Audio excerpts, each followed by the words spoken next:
It's since spread out nationally, with a meeting due to be held in Bedford on May the 15th to set up a local branch. Campaigner Jan Hansen felt something needed to be done after his mother and brother were treated at Bedford Hospital. A government health advisor has said that social care agencies need to ensure their workers have a basic grasp of English before they're placed in vulnerable people's homes.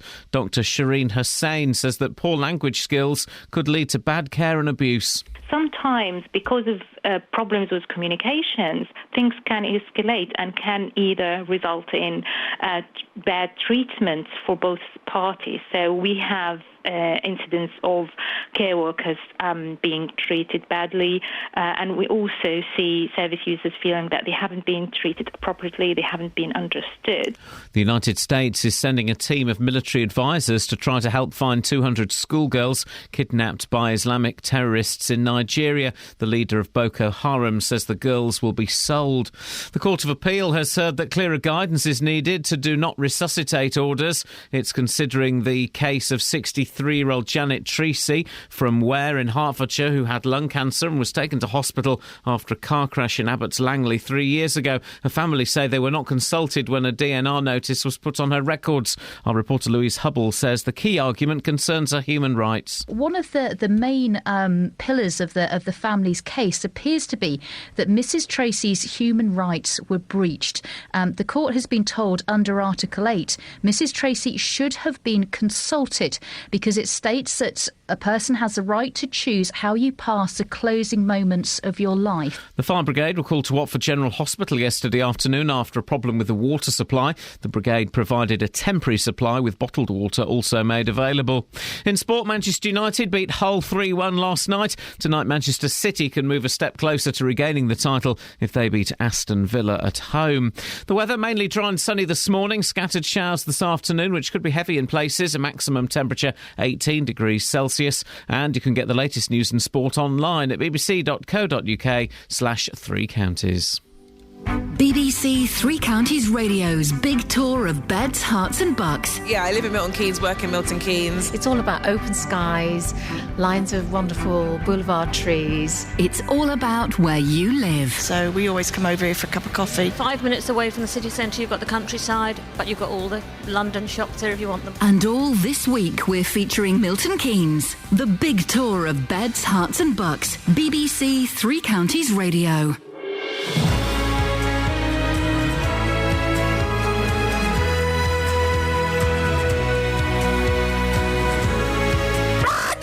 Oh, that was sorry. Morning, this is Iain Lee, BBC Three Counties Radio. At this point of the show, I like to read the menu out and tell you what's happening, so I'm going to do that now. Calls for forced marriage crackdown. Calls for greater transparency in the NHS. And calls from you on whatever you fancy, yeah? And I mean that most sincerely. 08459 455 555 is the telephone number. Across beds, hearts and bucks. This is BBC Three Counties Radio. So we had Catherine. When you were off on Monday, what did you think of Monday's show, Catherine? Well, I thought that you didn't listen, did you? I was asleep. How could you be asleep when we were doing? Oh, I can be asleep quite easily. But I could do it now. You retweeted. Kelly Betts and I were busting our... Yeah, I heard a bit. That was that's all right. Yeah, I heard that bit. That was really good. Right, well, anyway, we had... I haven't got a cloth to clean this with. Oh, no. My dirty hanky. We had... we were playing vinyl all day. That's pretty much the content. And we've decided... We're having a mutiny. That at some point in the future, when I can be bothered to sort it out, this show is going to be a vinyl-only zone. No compact discs, no MP3s, no computer-based things. It's all going to be... Records. Kath, yeah? Yeah, good luck with that. Well, Kelly has found a room full of records. Yeah, I mean, but what records? Accabilk and Tommy Steele. Exactly. Literally Accabilk and Tommy Steele. But then she's rushed in with a few records that we can play. Woo. But no, I've not got my cloth to clean them, so they might be a little bit scratchy. Let me find... Okay, well, we'll have to bear with, won't we? We will... All right, Catherine. Are you going to... I'll commentate. He's just putting on the record. He's got his concentration tongue out. He really has. He's opened the fader for the record player. Oh, there he goes. So it begins. I wonder what one he's gone for. Was it Shaka Khan? Hey, we have to do the end of the song before, because I can't cue it up properly. Oh. So... OK, so that's the end of the song before. Now, live... Oh, it's the song before. They really did milk it, didn't they? It's the 70s, isn't it? Drugs. Still. Let me wait. Like the last kid to clap in assembly. Oh, I was good at that. Oh, David Bowie changes. Shut up. Shush, shush, shush.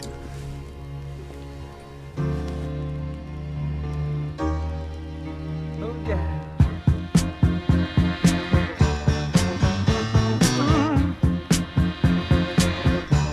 Vinyl only 3CR. Still don't know what I was waiting for, and my time was running wild, a million dead-end streets, and every time I thought I got it made, it seemed the taste was not so sweet. So I turned myself to face me, but I've never caught a glimpse how the others must see the faker. I'm much too fast to take that test. Changes. Turn and face the strain. Changes. Don't wanna be a richer man. Changes. Turn and face the strain. Changes. It's gonna have to be a different man. Time may change me, but I can't trace time.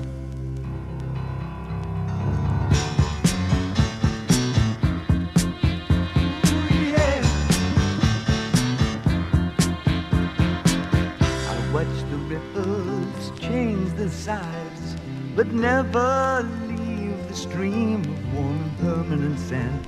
So the days float through my eyes, but still the days seem the same. And these children that you spit on as they try to change their worlds are immune to your consultations. They're quite aware of what they're going through. Changes. Turn and face the strain. Changes. Don't tell them to grow up out of it. Changes. Turn and face the strain. Changes. Where's the shame you've left us up to our next event? Time may change me, but you can't twist time.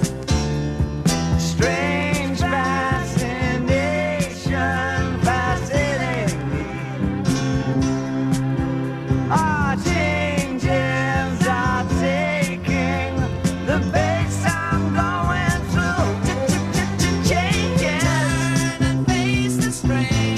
Changes. Oh, look out, you rock and rollers. Changes. Turn and face the strain. Changes. Pretty soon now you're gonna get older. Time may change me, but I can't trace time. I said that time may change me, but I can't trace time.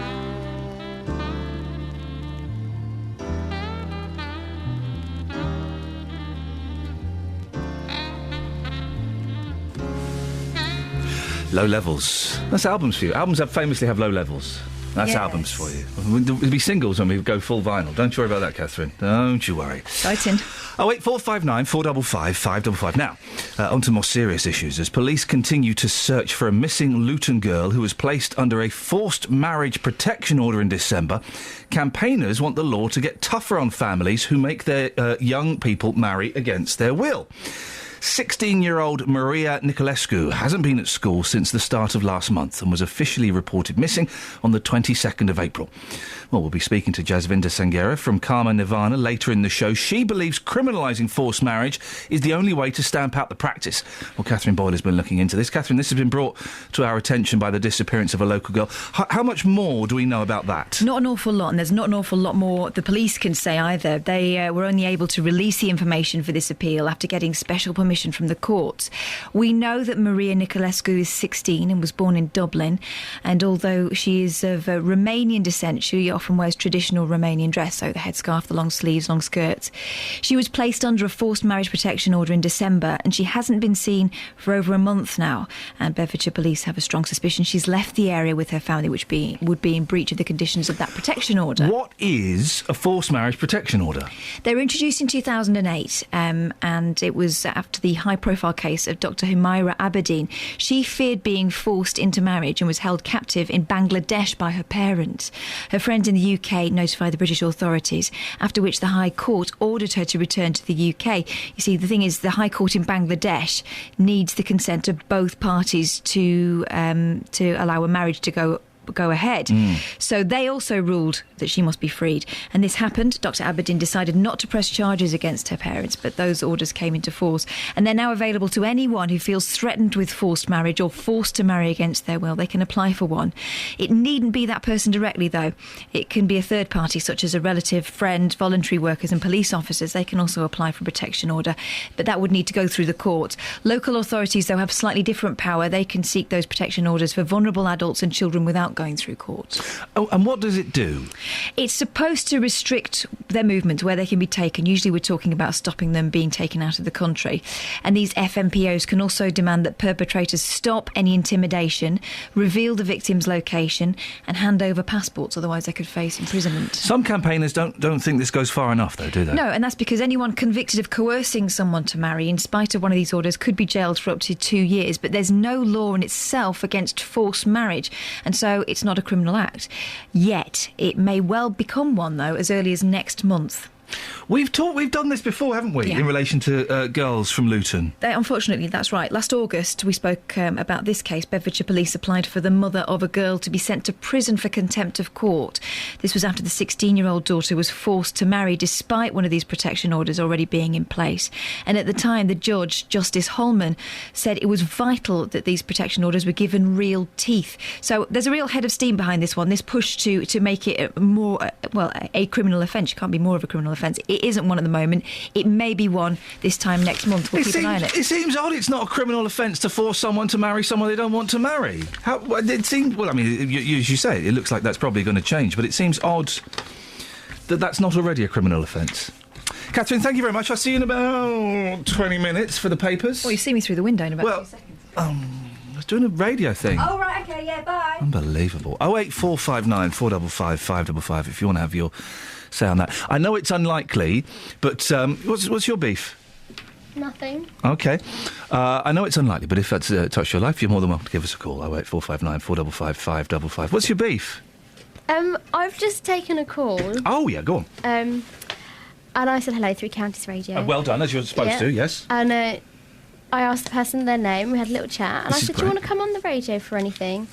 And she said, no, I just needed to use up some credit so that I could get a new SIM card. Wow, happy to help. And I said, OK, have you used enough credit yet? And she went, yeah, I think so, thanks.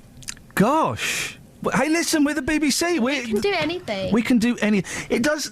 Can I put in a request to the listeners? Sure. Stop phoning up my team just to have a chat. Because no, because you could be doing more important things, like, I don't know, coffee and stuff. But the number... You get so many people that phone up that make their point, make a really good point, and one of you says, oh, shall I put you through to Ian? Oh, no, I don't want to go on air. Let's not stop them having a chat, but if they could declare their intentions early doors, that'd be helpful, not after 20 minutes. So if you phone up, hello, BBC Three Counties, can I help you? Yes, I don't want to go on air, but...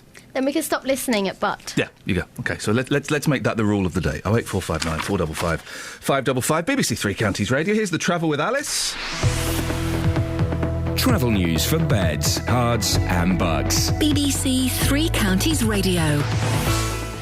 Good morning. It's a quiet start on the major routes so far. The M1 looking good in both directions, and the same goes for the A1M. Got some roadworks to watch out for in Stevenage. On the A10, a lane is closed at the Ware turnoff. And also in High Wycombe, there are temporary traffic lights on Marlow Hill, just near to the leisure centre before you reach the Handy Cross roundabout. I'm Alice Glossop, BBC Three Counties Radio. Thank you, Alice. 6:15. Wednesday, the 7th of May. I'm Iain Lee. These are your headlines on BBC Three Counties Radio. Campaigners are calling for the law on forced marriages to be strengthened as police in Luton continue their search for a teenage girl who is the subject of a forced marriage protection order. A health campaigner is calling for greater transparency from Bedford Hospital when it comes to dealing with complaints. Iain Hansen is setting up a local branch of Cure the NHS. And in sport, Manchester City can move a step closer to regaining the title if they beat Aston Villa tonight in the football game. BBC Three Counties Radio.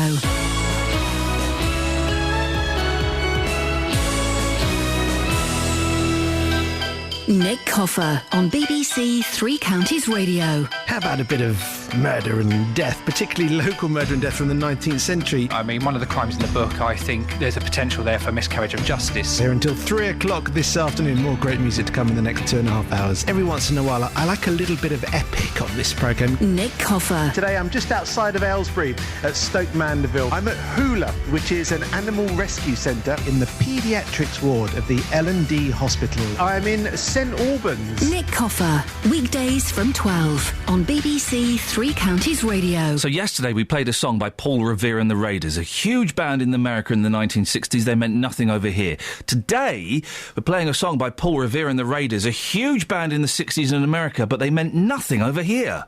You hear songs like this, you wonder, why wasn't this a hit over here? This is awesome! You wait. You wait. Now have you got yourself a brand new baby? Don't tell me, baby, is it so?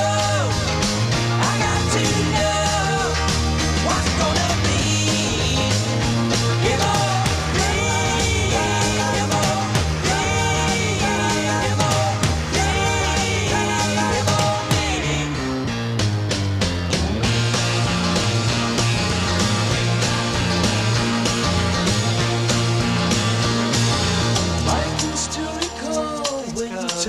I was all everything you looked for in a man, but I know that it's not true. I've seen the way he looks at you, and I think you're gonna hang me up again. Now have you got yourself a brand new baby? Don't tell me, baby, is it so? I got to know what's it gonna be. Come on.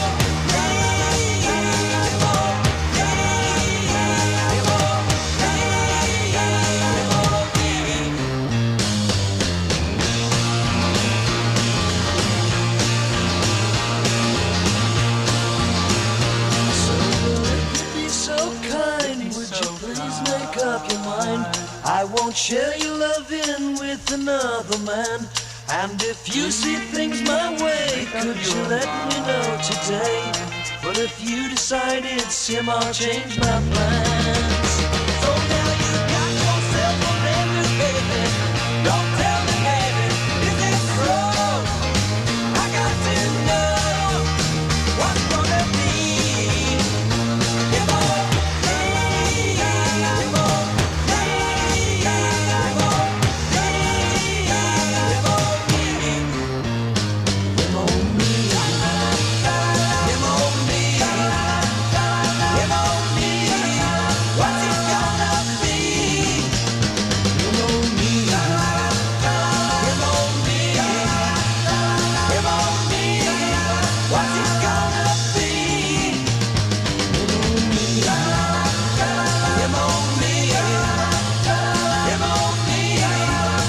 Come on, look, you're rocking out, Kat.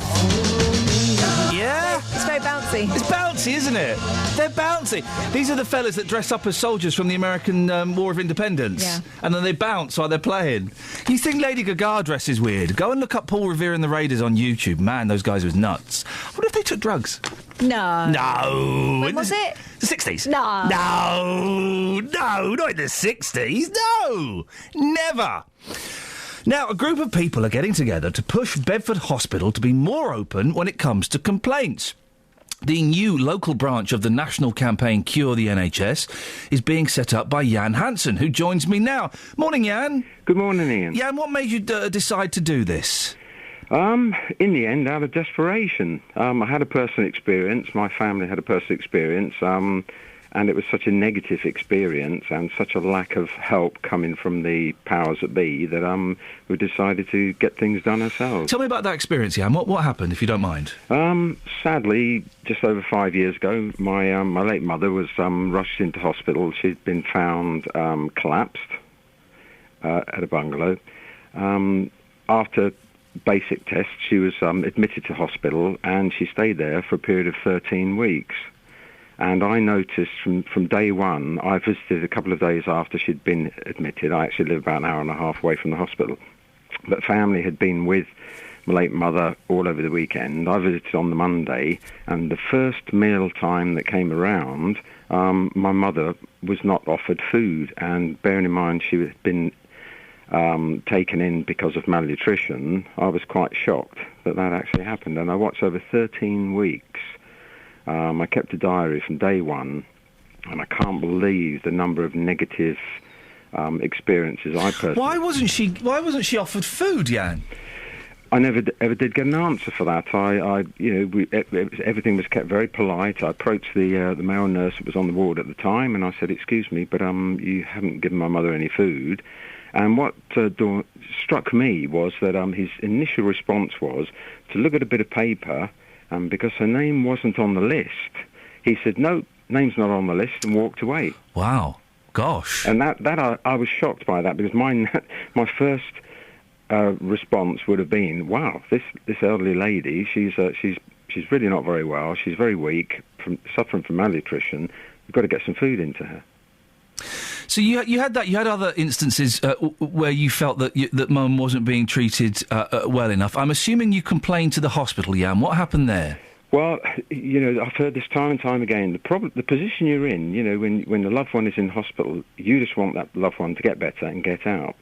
And the last thing you want to do is to upset whoever is managing the ward. So you're trying to be very diplomatic, but you're trying to get things done.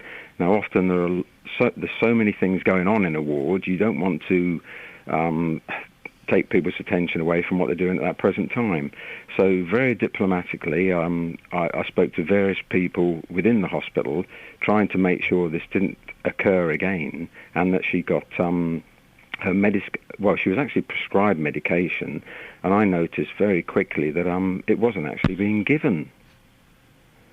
So she's not getting food, she's not getting medication. I would have kicked up a stink, yeah. It sounds like you were far more polite than I would have been. Well, do you feel you were listened to at all? Not at all, no. And this is what I'm getting back from people over the last few years. People have been contacting me as I've had a little bit of publicity here and there.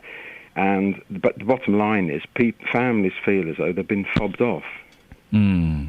And all they're after, if these families, and that probably was my mistake right at the very beginning when my mother actually passed away, I contacted the management, and probably naively I said, "Look, I'm not interested in financial gain here. I don't want to make a financial gain out of my mother's death, but these things should not be happening. I want to try and help and make sure these things don't happen to other people." And what was the hospital's response to that? Well, we had a meeting. I didn't realise it was going to be a meeting full of so many of the healthcare professionals at the hospital, and it was very defensive, and it took 3 months, a quarter of a year, to actually receive a letter as a result of that meeting. And in this 6-page letter, there were 42 errors which painted a totally different picture of what actually took place at this meeting. Yeah, and you're setting up a local branch of Cure the NHS. What do you hope that will achieve? Well, we obviously need to get our information together. I've already had quite a number of people who wish to have this meeting.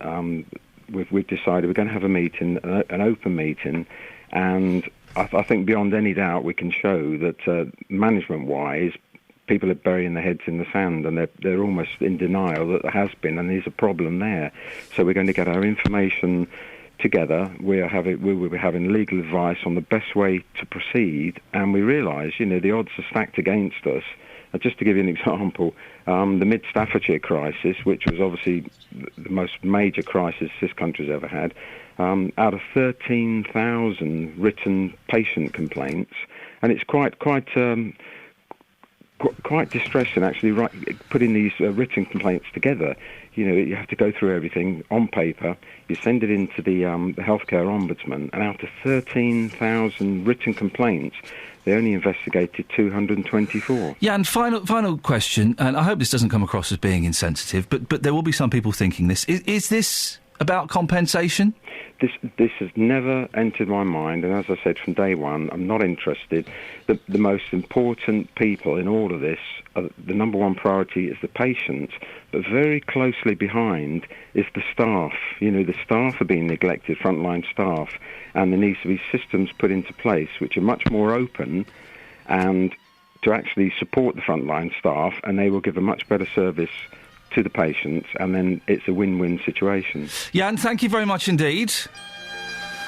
Should just say that nobody from Bedford Hospital was available to comment until it's received written permission from Iain to talk about his mother's treatment. 08459 455 555 is the telephone number if you want to give us a call on that. Or to be honest, if you just fancy having a chat and using up your credit, we're the place to come to, it would turn out. We're your local BBC.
Spooky goings-ons. Hang on.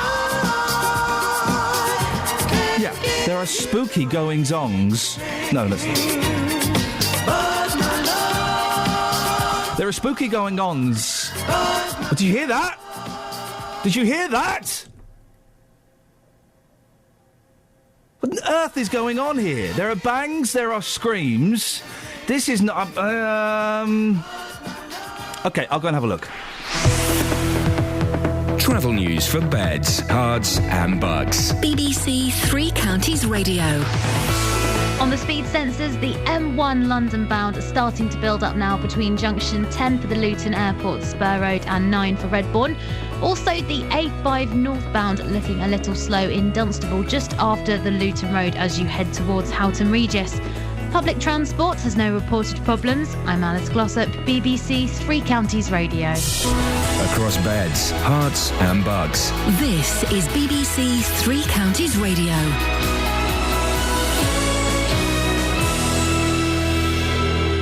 It's 6:30, I'm Simon Oxley. Campaigners are calling for the law on forced marriages to be strengthened as police in Luton continue their search for a teenage girl who's the subject of a forced marriage protection order.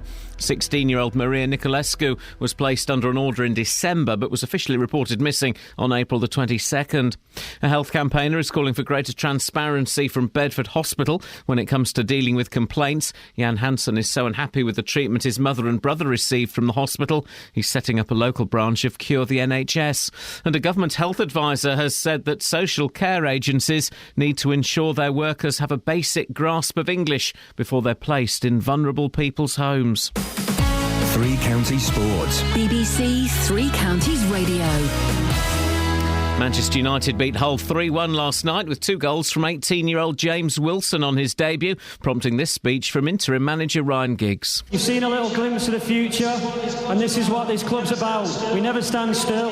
We always give youth a chance, and we try and play attractive football. Sometimes we don't win, but we give it our all. So keep supporting us, and the good times will come back soon. Thank you. Tonight, Manchester City can move a step closer to regaining the title if they beat Aston Villa at home. Victory for City would put them 2 points clear of Liverpool with 1 game to play. At the bottom, Sunderland host West Brom, needing a point to virtually ensure survival and send Norwich down. Controversial plans for B teams of Premier League and Championship clubs will be considered by the FA today. One proposal is for the second teams to play in a league sandwiched between League Two and the Conference. Another option is to merge the B teams with League Two and the Conference to form 2 regional leagues. The top clubs want more competitive games for young players. Luton's managing director Gary Sweet is against the plans. It's really hard to imagine how a number of clubs, however many that might be, can create a B structure where it can be shoehorned effectively into the current pyramid system without really having catastrophic consequences. And cycling's first ever women's Tour of Britain starts today. Tomorrow's stage finishes in Bedford and the cyclists race from Cheshunt to Welwyn Garden City on Saturday. BBC Three Counties News and Sports. The next full bulletin is at 7. Simon, what's all the banging? All the what, eh? Can you not hear the banging? No. Oh, really? Because we're hearing loads. Oh, really? There's loads of banging I'm down cocooned here. away in my, underground bunker here. Oh, yeah, of course. Well, if you hear any and you can find it sourced, do let us know, because it's very, very loud. It sounded like it was coming from your area. Oh, right. It's not Justin trying to escape, is it? That'll be it. That'll be it. Across beds, hearts and bucks. This is Iain Lee. BBC Three Counties Radio. Banter. Speaking of banter, girls, you thought you could scare me during the news there. Sorry? What? Sorry. You thought you could scare me during the news there, and I think you'll find that failed pretty miserably. Well, you did go arg. Isn't that normally what people do when they're scared? Yeah, when they're pretending to be scared. Oh, right, OK. Good Firstly, pretending. we didn't set out to scare you. But hang on a minute. Hiding behind a door with a video camera, a VHS video camera filming me. Firstly, we did go out to investigate the banging. Yes. But we couldn't... We could hear it, but we thought, shall we follow it? And then we thought, no, let's make Iain jump, because he'll come out during the news. He's so predictable. There's no show without a punch. He'll be straight out there. We stood there, we hit rec, and waited. And that's clever, is it? Well, it's the best thing I've done today. Yeah. This is the best thing I've done today. Play this, fat bad boy. Catherine's miming the drums a little bit too aggressively. You hear that lingers in your ear, but you can't forget from sundown to sunset. Now. It's all in the air, you hear it everywhere. No matter what you do, it's gonna grab a hold on you. California soul. California soul.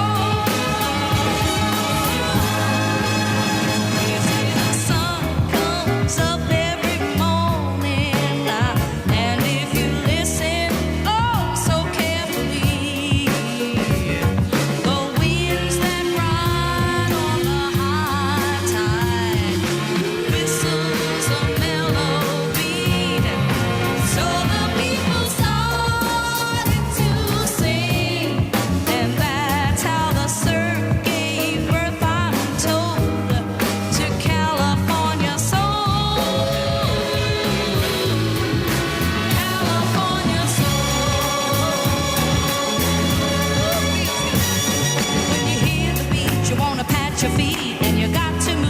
'cause it's really such a groove now. Puts a brand new kind of thinking in your mind, and you can't go wrong 'cause you're grooving all day long. California soul. California soul. We have a melody and the beat, y'all, but it didn't seem complete, yes, until they saw two lovers kissing. Oh, sure, they knew just what was missing. So happy they were rocking and reeling, because they had added that loving feeling to California soul. California soul. Might as well get with it. Sound you hear, the fingers in your ear. Yeah, it's good. There are some very mysterious banging going on here. It's got... get Dealey on the phone. Get Dealey up. He's supposed to be coming on at 10:02. Yeah, exactly. That means he's got a good 20 minutes, 15 minutes investigate. to mess around. It's him making the noise. Listen. Well, he's got special powers. Listen. If he has got special powers, including banging powers. If you can hear me, oh spirit, bang the wall.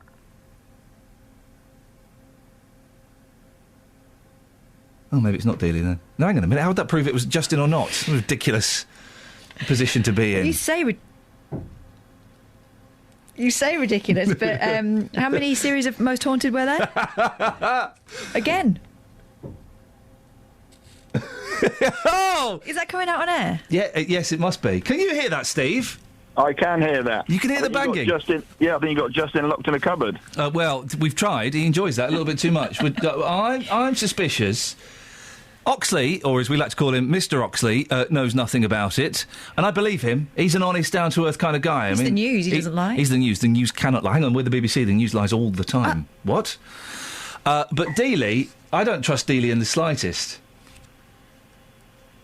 That banging, stop now. Say that again, Kels. Justin's in the car. It's not him. He's not in this building. No, he's outside. I can see him. Then what the flippin' heck is that? I'm scared. Come on. We need a goth or a ghost hunter or a priest, a Catholic priest. It's funny, isn't it, right? You and I are logical people, but yeah. our first thought is... He's a ghost. Do you remember those earthquakes we had a couple of years ago? I missed the earthquake. They shook my bed. I'm not joking. My bed was... I woke up with my bed shaking. Yeah. But I say woke up, I was half awake. Yeah. And my first thought was, possessed! Wowzers. Why would that be my first thought? Oh, because you're a simple girl at heart. And I mean that in the rude sense of the word. Thanks. Hello. Steve!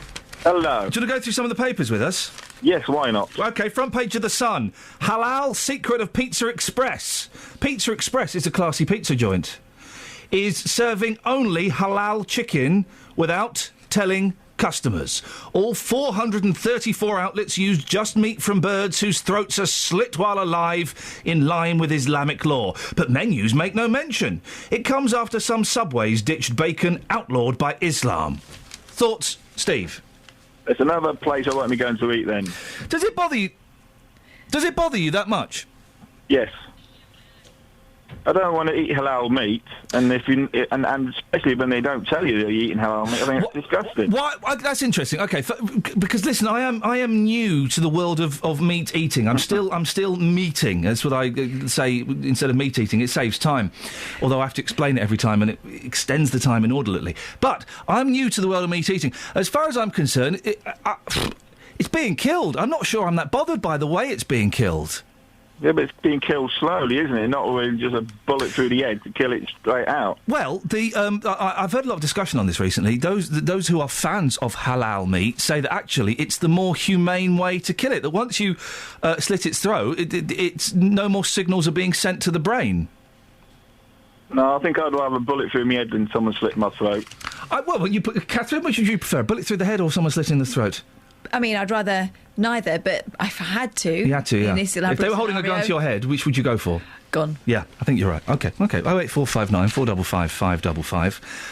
You got anything else? I've got loads here today. A couple have criticised Council Jobsworth after they were threatened with legal action for planting flowers outside their home. Oh, what? Colin Halsey, 77, and his wife Kath, 76, started cultivating the grass verge 15 years ago to stop motorists churning it up when they park. They spent £260 on daffodils, pansies, fuchsias and other plants.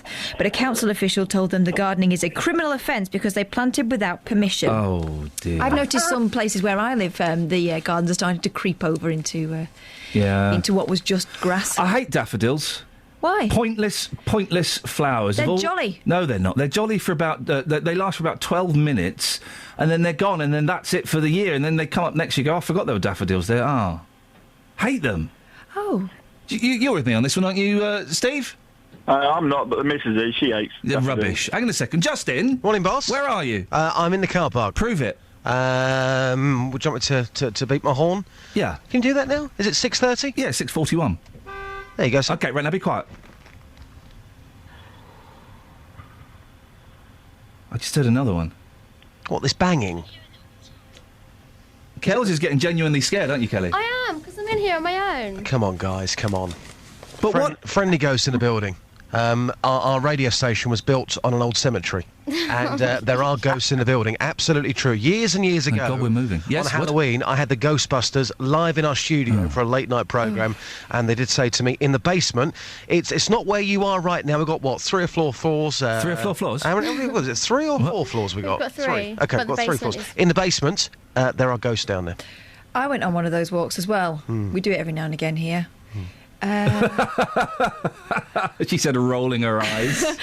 It was boring. There was nothing going on. Come on, there's no such thing as ghosts. They only come out to play when they want to. The Ghostbusters have been in, what, 2 times? We've got a Meltman on. Steve? Steve? Hello. Yes. Yeah. Have you ever seen a ghost? Yeah, sort of, yeah. Oh, Steve! Come on. You deliver cow juice. I thought you'd be the voice of science and reason. Well, I don't believe they're ghosts. I just think they're people in a different dimension. Because that doesn't sound even more mental, does it? It's not ghosts. They're people from different dimensions that have somehow crossed over. What did you see, Steve? Well, I come in years ago, and I lived in Plumstead down in Woolwich. I come in my house, and as I come in, because it's an old Victorian house, up the top of the stairs, I see somebody walk across the top. And then when I went in the front room, and there was nothing to nick. I wouldn't be a burglar. And when I went in the front room, maybe it was in there. So, God knows what it was. I don't know. Did you see it properly, or was it out of the corner of your eye? No, it was full on. I was looking up the stairs, and I see this thing... Steve, it's obvious what that was. We're in a pot. It was someone from another dimension that somehow crossed over. That's what it was. Why do they love stairs so much, you ghosts? They do love stairs. They like slide down the banisters, as we all do. I think you have an eternal senior moment, and they're halfway up thinking, what on earth did I come up here for? Steve, listen, thank you for that. Thank you for joining in. 08459 455 555. If I was a ghost, I'd find better places to hang around, wouldn't you? What, than Steve's house? What, stairs? Yeah, I'd go to, like, Buckingham Palace. Yeah, I'd go to the White House. I'd dress up. Yeah, I'd really freak people out. Totes. I don't think this is a ghost. I think it's a person. You think it's a murderer? Banging. Yes. Justin, what were you saying? I was going to say, if you're a ghost, you can't go hanging around Buck House. You're a ghost from where you come from. You can't. If you're a ghost that was here, Hastings Street, Luton, many years ago, you can't go hanging around elsewhere. Why can't you go somewhere else if you're a ghost? What's the problem? Your spirit is where you came from. You can't go on a tour of the UK. Oh, there's rules on there. A load of them on the bus. Absolutely, of course. Absolutely. Come on, guys. Come on. But surely, if you're a ghost, you can walk through walls. Yeah. Then you could walk into Buckingham Palace, Buck House. You can walk through the walls of where your spirit came from. So, for example, the ghost this morning, which is in our building, could have come from the basement into your studio. I love the fact that we're actually having an argument with Justin, and he is convinced that it's a ghost. That's not even up for debate Ghosts for him. do exist. No, Proof will be there one day. No, absolutely true. Justin, go for goodness' sake. 08459 455 555. Can we get some rational people to back me up? Ghosts do not exist, Kelly. I know what it is. Yes. It's approaching summer. I think they've put the aircon on, and the system's just having There a we go. breakdown. The other night, something weird happened to me. Oh. Something weird. Was this the same night the next morning you had to make yourself throw up to get rid of your hangover? No, it wasn't that. It was a different night. A different evening. I was driving over a roundabout, at about 11 o'clock on Sunday evening, going to get a Kentucky Fried Chicken. Yeah. And suddenly, the Colonel came and haunted you. Oh, the Colonel, you're such a bad boy, but I like you. So, I'm going over this roundabout, and I feel like I've actually hit somebody, and the bang on the car is so strong, and there's nothing there. And I've gone back round the roundabout to check again. So you ran over a cat and what? No cat, no dog, no nothing, but a large bang, such a big bang, such a big jolt that I got out and I thought there's going to be a new dent in my new car. Yeah. Absolutely nothing there at all. Gosh, if ever there was proof needed that ghosts actually exist, that wasn't the proof. Weird things a mystery bang. Justin will speak to you in a bit. Justin Dealey having a mystery bang. Who'd have thought it? 08459 45555. Travel news for beds, cards and bugs. BBC Three Counties Radio. The M25 anti-clockwise, slow now between junction 21 for the M1 and 20 for Kings Langley. Also starting to build up between junction 17 for Maple Cross and 16 for the M40. The M1 London bound quite slow around junction 10 for the Luton Airport Spur. Then also on the speed sensors, the A1M southbound heavy going around junction 7 for Stevenage. Public transport has no reported problems. I'm Alice Glossop, BBC Three Counties Radio. Alice, you don't buy into all this ghost nonsense, do you? No, I don't. You're very sensible and scientific. Extremely sensible. OK, thank you, Alice. Excellent. Last. The voice of reason. Back me up, listener, please. 6:46, it's Wednesday the 7th of May. I'm Iain Lee. These are your headlines on BBC Three Counties Radio. Campaigners are calling for the law on forced marriages to be strengthened as police in Luton continue their search for a teenage girl who is the subject of a forced marriage protection order. A health campaigner is calling for greater transparency from Bedford Hospital when it comes to dealing with complaints. Jan Hansen is setting up a local branch of Cure the NHS. And in sport, Manchester City can move a step closer to regaining the title if they beat Aston Villa tonight. Let's get the weather from very scientific Kate Kinsella. Beds, hearts and bucks weather. BBC Three Counties Radio. Good morning. It's another rather unsettled day of weather today. A mixture of sunny spells and scattered showers. But it is accompanied by quite a strong westerly, southwesterly breeze. So any showers we do get will blow through quite quickly. Now, later on this afternoon, these showers are going to become more frequent. And we could get one or two potentially really heavy ones with a rumble or two of thunder mixed in there as well. So something to be aware of. But like I said, that breeze is going to push those through relatively quickly. So they won't last for too long. We will get some sunny spells between them as well, which means the temperature gradually starting to rise. We're looking at a maximum of around 17 Celsius later on this afternoon. Overnight tonight we'll still have some showers, but they will become a little less frequent through the middle part of the night. Then we'll get a few bits of light rain, some outbreaks of rain towards dawn tomorrow morning. But all the cloud that we get and also the breeze that we hang on to and the rain keeps things relatively mild. 9-10 Celsius, many of us staying in double figures overnight tonight. For Thursday, it's a rather grey day, much cloudier, outbreaks of rain, and they're going to turn persistent and heavier through tomorrow afternoon, and we've still got that breeze. So on the whole for Thursday, rather wet and rather windy. That's your forecast. BBC Three Counties Radio's big tour of beds, hearts and bucks. It's all about open skies, lines of wonderful boulevard trees. Inviting everyone to where you live. As a whole, it's a lovely place to live. Everything you need under one roof, yeah. Just a useful, friendly place. Everything you need's on your doorstep. And it's just nice. It's nice for going for walks and things like that. And all this week we're featuring Milton Keynes. I live in Milton Keynes, work in Milton Keynes. If you've got a story everyone should hear about, let us tell them about it. We're not far from anything green, really, if you think about it. The big tour of beds, hearts and bucks. It's a place where you can learn and you can do anything in the world. Milton Keynes is a lovely... Can't travel through time. BBC Three Counties Radio. Can't go to NASA. You can't visit Disneyland there. I mean, it's a great place, but you can't do anything in the world. Quick update on the ghost. Kelly Betts has gone to investigate, but she's got Justin to come in with her because she's scared. She's scared. Goodness. They're in the other studio having a look. Look at Justin walking around. Imagine if Justin actually saw a ghost. And we know he's had a mysterious bang recently. But imagine if he saw a ghost. He gets scared when you pounce up on him. If a ghost pounced up... Yeah, but the way he hid it, in a manly fashion... He's going to do a karate chop. Steady calf. Here's a steady story. Calf. Total cock-up. Oh.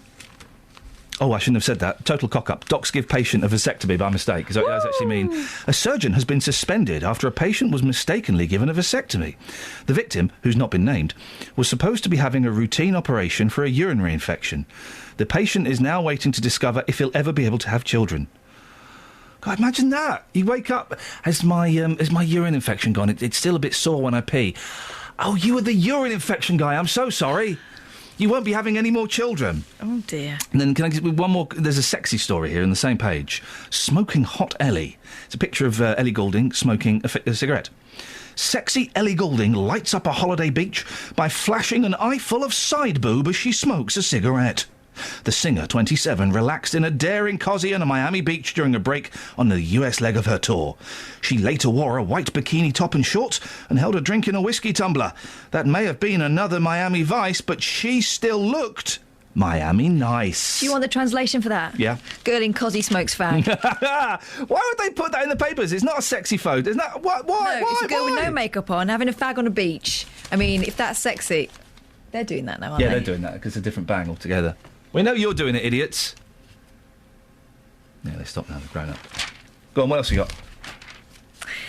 Interest sparked by celebrity trials means British courts will be televised live within 5 years. Oh, baby, baby, baby. Former Director of Public Prosecutions Keir Starmer predicted yesterday. Again, special powers. Coverage of foreign trials, such as those of Oscar Pistorius. By the way, is anyone watching that? No one watches it, but we at Sky are going crazy for the coverage. I know, and it's just so horrible. It's just, I think it distances us from what actually happened in a way, because we're watching, we all become experts, and it's horrible. It's like Judge Judy. Coverage No. No, I'm not going to have you knock Judge Judy. I love Judge Judy, but there's a comical element to Judge Judy that should not be brought into a serious... I mean, that's a horrible crime that's gone on there, and everyone's taking the mickey out of how he does his crying and stuff. You're talking about Bert on Judge Judy, who's her sidekick. I love Judge Judy. Judge Judy is awesome. Did you see the episode? And it's brilliant. It was Johnny Rotten from the Sex Pistols was on there. No. I'll find it on YouTube. It's so good. It's Johnny Rotten being sued by a drummer from his band for being unpaid. And he's there as Johnny Rotten. And he's being all cocky and stuff. Or John Lydon. He's being all cocky. And Judge Judy tells him to shut up. He's like, yeah, all right. Sorry, all right. And it's so good. She is. She's like a kind of strict mum. Yeah. With a gavel. Yeah, oh yeah. Which is what we all need. Yes. So cameras in court within 5 years. I think that'd be a shame. I think it would be a great idea. I want to see more of that, please. No, and I also think that criminals should be frightened of what's going to happen. You know, the part of that, the mystery surrounding it is, you know, what gives it the gravitas. Yeah. And I don't think they should be putting cameras in there. Kels, did you find anything? Any ghosts? Any ghosts? No, I'm not looking for a ghost. I'm looking for a mental madman. Okay. Hey, what's that fella that's out and about at the moment? The Skullcracker. Don't joke. No, don't joke. Hey, here's an idea. If you've got someone who's called the Skullcracker, let's not let him out on day release. I would suggest probably best not to let him out on day release. Fluffy and Tufty. Those guys, you go out and have some fun. Skullcracker, no, I think we'll keep you in. Should we play a song? Yeah, go on. This is my favourite Beatles song of all time. It's about Paul McCartney's dog. Oh. Sorry? Really? This is your favourite? I love it, Martha, my dear. It's awesome. What's your beef? You got beef? Oh, come on. Oh, for goodness sakes.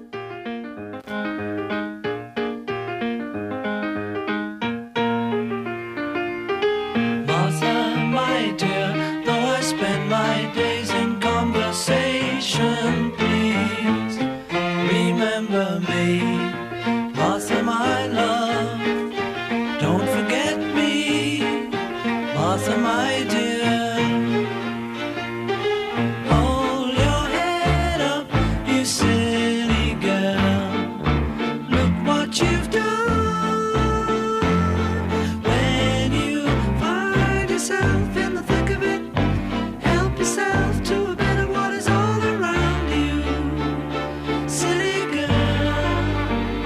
Take a good look around you.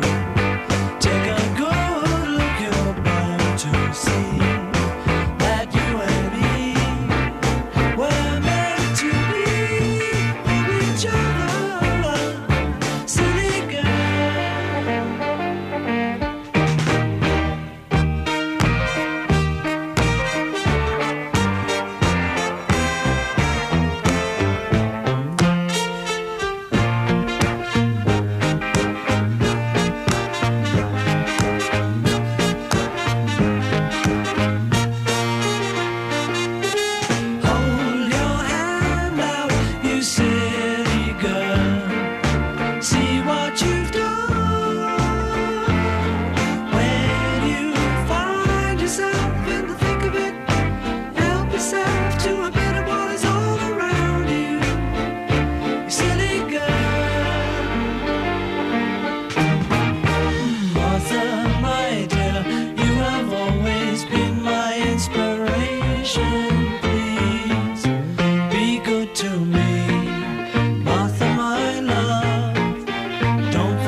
you? What's happening? Morning, boss. I'm live in the building. I'd say hello to Dave, first of all. He was out the front of the building saying, I hope you find the ghost.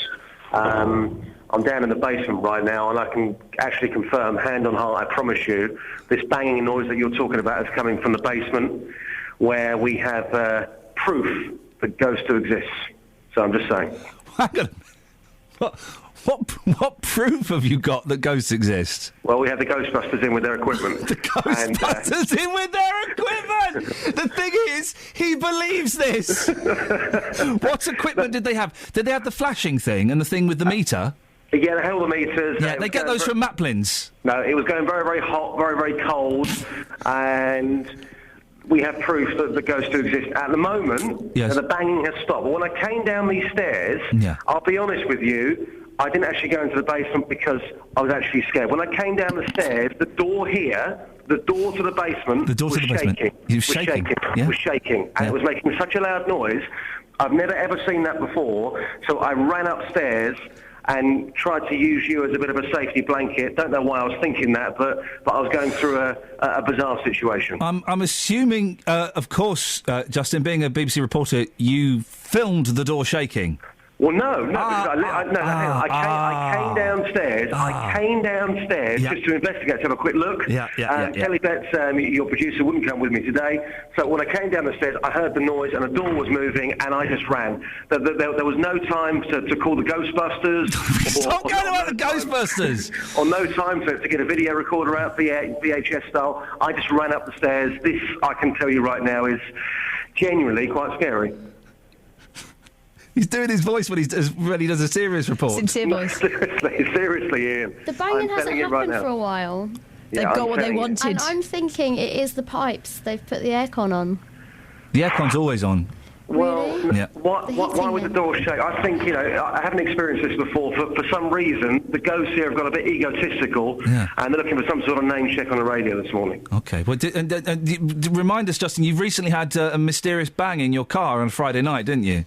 Yes. I thought I hit something. It was a loud bang. Got out of the car thinking, oh dear, my new car's going to have a big dent. Nothing there. Went round and round about 3 or 4 times to check for a human being or some sort of animal. Being. There was nothing there at all. You explain that to me. You explain that. Oh, I was at 5 Live at the weekend. Anyway, Justin, thanks very much for that. Cheers, boss. 08459 455 555. They don't exist, for goodness sakes. News for beds, cards, and bugs. BBC Three Counties Radio. On the M25 anti-clockwise, there are queues between junction 21 for the M1 and 20 for Kings Langley. Also got queues building up between junction 17 for Maple Cross and 16 for the M40. The M1 London bound, heavy going in patches between junction 12 for Dunstable and 7 for Hemel Hempstead. And looking on the speed sensors in Hitchin, the A505 heavy going as you head towards the centre of town. Public transport all looking good with no reported problems. I'm Alice Glossop, BBC Three Counties Radio. Alice, thank you very much indeed. Well, let's allow some normality to return. Although I guarantee you, Dealey is buying all of that ghost bullshine. Really is. I don't buy a word of it. Nonsense. OK, coming up, we'll be talking about forced marriages. We'll be talking about Bedford Hospital and whatever you fancy. Let's get the news now with Simon. Local and vocal across beds, hearts and bucks. This is BBC Three Counties Radio.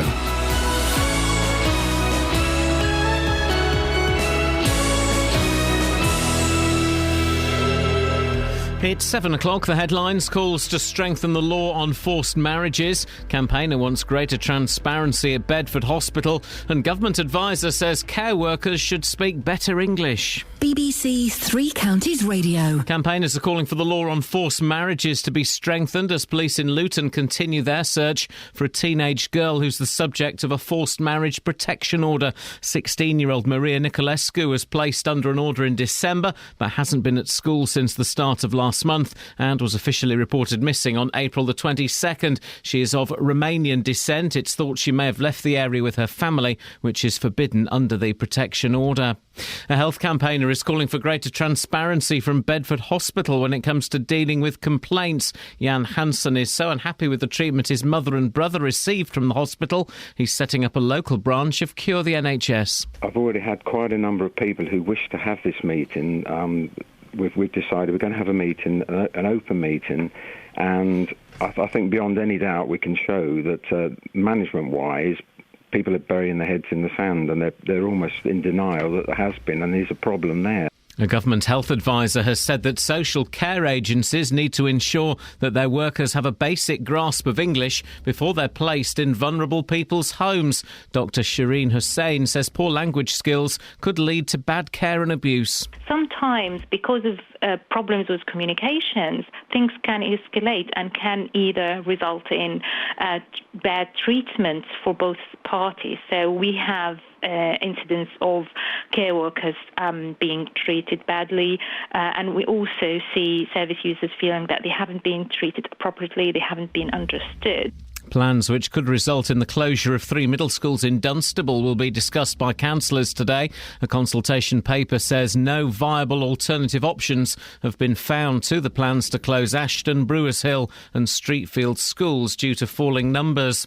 The Court of Appeal has heard that clearer guidance is needed about do not resuscitate orders. It's considering the case of 63-year-old Janet Tracy from Ware in Hertfordshire, who had lung cancer and was taken to hospital after a car crash in Abbots Langley 3 years ago. Her family say they were not consulted when a DNR notice was put on her records. Our reporter Louise Hubble says the key argument concerns her human rights. One of the main pillars of the family's case appears to be that Mrs Tracy's human rights were breached. The court has been told under Article 8 Mrs Tracy should have been consulted because it states that a person has the right to choose how you pass the closing moments of your life. In sport, Manchester United beat Hull 3-1 last night. Tonight, Manchester City can move a step closer to regaining the title if they beat Aston Villa at home.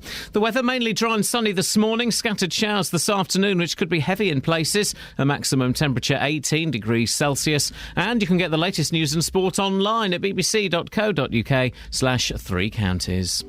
BBC Three Counties Radio's big tour of beds, hearts and bucks. We moved here when children were younger and that, and we put them through schooling here and that. It's all about where you live. It's a developing city, so you see it now, but in a few years' time it could be bigger, it could be better. And all this week we're featuring Milton Keynes. Everything you need under one roof, yeah. It's a nice place to have a shopping spree, have a walk around. The big tour. BBC Three Counties Radio. Morning, Iain Lee, BBC Three Counties Radio.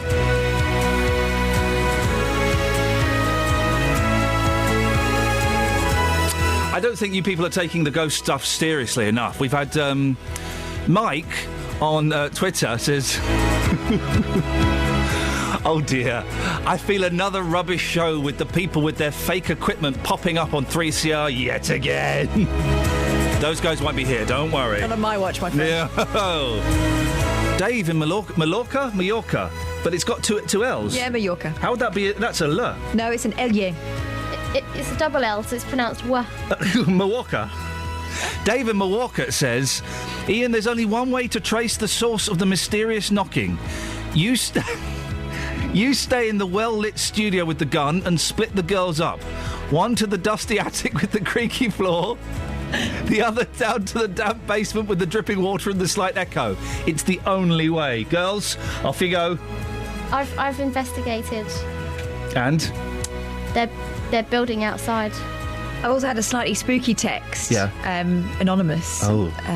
Kelly is so sweet that she should have the end of her nose pressed affectionately and softly, as I'm sure her boyfriend does regularly. Oh, no! Pressed against what?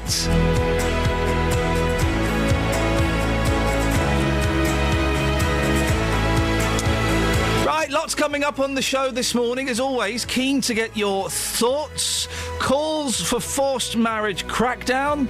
Calls for greater transparency in the NHS. And your calls on whatever you fancy, to be honest. across beds, hearts and bucks. This is BBC Three Counties Radio. Sorry, guys. Why does he say hards? That guy says hards. Who is that guy? And why does he? Bugs as well. Beds, hards, and bugs. Yeah. Who is that guy? I mean, I'm sure he's a nice guy. Hey, listen, if you're listening this morning, fella, well done, great work. But beds, hards, and bugs? Really? Maybe that it was spelt wrong when they gave it to him. Could be, and then in which case it's not his fault. Mike's fault. Mike! No, I read stuff that Mike gives me, and Mike's spelling is excellent. He's an excellent spellist. He really is. So I don't blame Mike, I blame that guy. Beds, hards and bugs. And also, if you're given a bit of paper for Three Counties Radio and it said beds, hards and bugs, you go, it says beds, hards and bugs. Just read it, Buster, is what they say in Hollywood. You're listening to beds, hards and bugs. I don't know. I'm disappointed by the number of people, including Justin Dealey, a man I have almost no respect for, who believe in ghosts and spirits and otherworldly things. It's all nonsense, guys. It don't happen. There's no such thing as ghosts. There's no such thing as poltergeists. I'm afraid. Hey, listen. Once you die, that's it. 08459 455 555. On to slightly more serious things. 9 months after a judge said forced marriage protection orders needed more teeth, it's feared another girl from Luton has been spirited away by her family.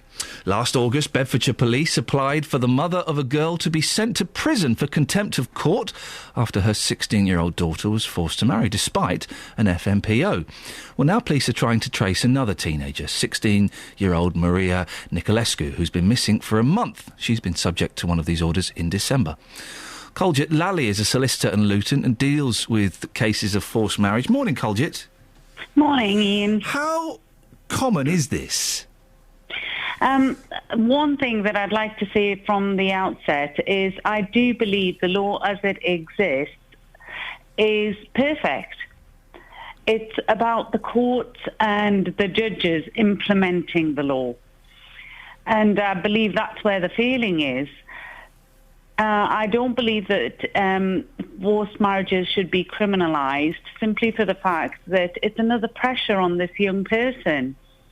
To criminalise your family is another horrific thought. Who is going to be the breadwinner? Somebody may lose their job. There's other siblings to worry about. So criminalising, I know that a lot of authorities are in favour of it, but I do believe with the victims that I've spoken to, it's another pressure on the young person. Do you think if it was made illegal, then that the victim would be more reluctant to go to the authorities? Absolutely, I do believe that. They've already got so many pressures, being ostracised from their family and community, and then on top of that, criminalising their family. I strongly believe that criminalising it would be a big mistake. I do believe that the law is very clean-cut at the moment. It's not working, though, is it? Because these forced marriage protection orders, they don't seem to be worth the paper that they're printed on. Well, that's just the problem. It's about the courts and the judges implementing those. There are sanctions, and those sanctions should be met by people that are not abiding by these orders. But if one of the sanctions is you're not allowed to move out of the area, and then a family moves out of the area, what's the court supposed to do? Well, exactly that. If you're not allowed to move out of the area, there should be a part of the order that says you're not allowed to move out of the area. I think there is a part of the order, isn't there, in these things that says you're not allowed to move out of the area. But if the family ignores that and goes off to wherever they go in the world, then it's not working, is it? Well, it's not working because the courts aren't enforcing that. What is the Colgit? So I'm missing something. Maybe I'm not explaining it properly. What is the court supposed to do if they say to a family, you have a forced marriage protection order, you are not allowed to move, and if the family then moves, what is the court supposed to do? How is the court supposed to enforce that more? Well, the sanction is if you break a forced marriage protection order, you can ultimately have 2 years imprisonment. Okay, well, so that's in place. Why is that not happening? Is the question. Well, because the families are disappearing and they can't be found. Well, there should be means to find them. Well, no, but no, hang on. It should, but Colgett, yes, there should be means to find them. But if people who have got forced marriage protection orders on them are disobeying them, it proves they don't work. Now, you came on, and first thing you said was, I think the law is perfect as it stands. Well, you've just argued yourself out of that position. It's obviously imperfect. It's imperfect because of the other thing I said when I first came on was that the courts and the judges aren't enforcing the order. I don't understand, Colgett. If a family has been given an order and told you cannot move out of the area, and then they move out of the area, So what is the court supposed to do? I do believe that there's a fault there. There is a massive fault. You came on and said it was perfect at the start. No. Yeah, you did. There is. The thing I'm saying is that the law, the way it has been written, is perfect. But Colgett, the courts aren't enforcing it. They are enforcing it, Colgett. They have told families you cannot move out of the area. Okay, families then move out of the area. What more can the court do? Yes, that when they find them, no doubt they'll arrest people. But what more can they do? That's exactly what I want them to do: is arrest them. But it's not being done. You want them. Let me just get this straight. You want the court to enforce. To put a forced marriage protection order on a family which says you cannot move out of the area. Then, if and when that family moves out of the area, you want the court to find them and arrest them. That's what you want, is it? Absolutely, yes. That's a crazy way of thinking. It shows that the system we've got at the moment doesn't work. It shows that people are disobeying the order and the rules of the order. So surely, obviously, we need to have something a little bit stricter and stronger. You see, I'm being misinterpreted. I feel that I've given you quite a few chances to explain it. Try again. The sanctions that are already in place should be implemented. How? If those people are found, like I said, they should be arrested. No, you're not being misinterpreted because we've got that, but it shows that the order isn't working if people are disobeying the rules of the order. It shows that doesn't work. But why aren't those people being brought to justice? Well, they are when they're found and caught. But the order is, and as a solicitor, I'm sure you can understand this, the order is you do not leave the area. People are disobeying that order. So that proves that orders do not work. Now, if the court then goes and finds them and arrests them, that's great. I mean, more extra money, extra work, but that's great. But the fact that people are disobeying the order proves, obviously, that the order doesn't work. So criminalising it, do you honestly think that people will still disregard the order? Sorry? To criminalise Yes. forced marriages, Yes. do you believe that the people will still disregard the order? No. Well, exactly. It's up to the courts and the judges to implement the law as it is. No, but if they're criminalised, they'll be under arrest. Well, there's a power of arrest attached to a forced marriage protection order. So if you break it, you will be arrested. But then you have to go and find them and track them down, and they could be anywhere in the world. But again, criminalising forced marriages, you'd have to do exactly the same process. No, but if we made it so that if I go up to the police and say, look, my mum and dad they want me to go to whatever country and get married to someone I've never met against my will, then if the police had the powers to go and question my mum and dad and then arrest them, then they wouldn't be able to abscond with me, would they? But that's already in place. If you get a forced marriage protection order and then you try to break that order, you will be arrested. But then we have... but then... Then we have the extra hassle of trying to find them. Which you would if it was criminalised as well. Why do we have to wait for them to break the order? Why do we have to wait for them to break the order when they are already doing something wrong? Do you not think, Colgit, that we have a moral responsibility? Let's move away from this because we're going around in circles. Yeah. Yeah, tell me about it. Yeah, tell me about it. You're a solicitor and I'm just a presenter and I'm confused. Right. Do we not have a moral obligation to protect young girls? Young girls who are being abused in as much as they are being forced to marry against their will. It seems crazy to me that is not illegal. We protect our children and our young women. Absolutely, yes, I do. I do believe we have a moral obligation, and that's why I believe that the civil courts are better to deal with it. Colgit, we're going to leave it there. Thank you very much indeed. If you missed that, if you just tuned in, that'll be in the podcast. Colgit Lally, a solicitor in Luton and deals with cases of forced marriage. Maybe I wasn't making myself clear. It's very early on a Wednesday morning. It's not always to be clear on a Wednesday. Or maybe, I don't know, 08459 455 555. BBC Three Counties Radio. Let's get the travel with Alice. Travel news for beds, cards and bugs. BBC Three Counties Radio. On the speed sensors in Cheshunt, the A10 is heavy going as you head towards the M25. And also in Bricketwood, we've got queues on the North Orbital at the Junction 21A roundabout. Then on the M25 itself, anti-clockwise carriageway queuing between Junction 21 for the M1 and 20 for Kings Langley. Also the M1 London bound, heavy in Platches between Junction 12 for Dunstable and 7 for Hemel Hempstead. Public transport still looking good. We've got no reported problems. I'm Alice Glossop, BBC Three Counties Radio. Thank you, Alice. 7:16. It's Wednesday the 7th of May. I'm Iain Lee. These are your headlines on BBC Three Counties Radio. Campaigners are calling for the law on forced marriages to be strengthened as police in Luton continue their search for a teenage girl who is the subject of a forced marriage protection order.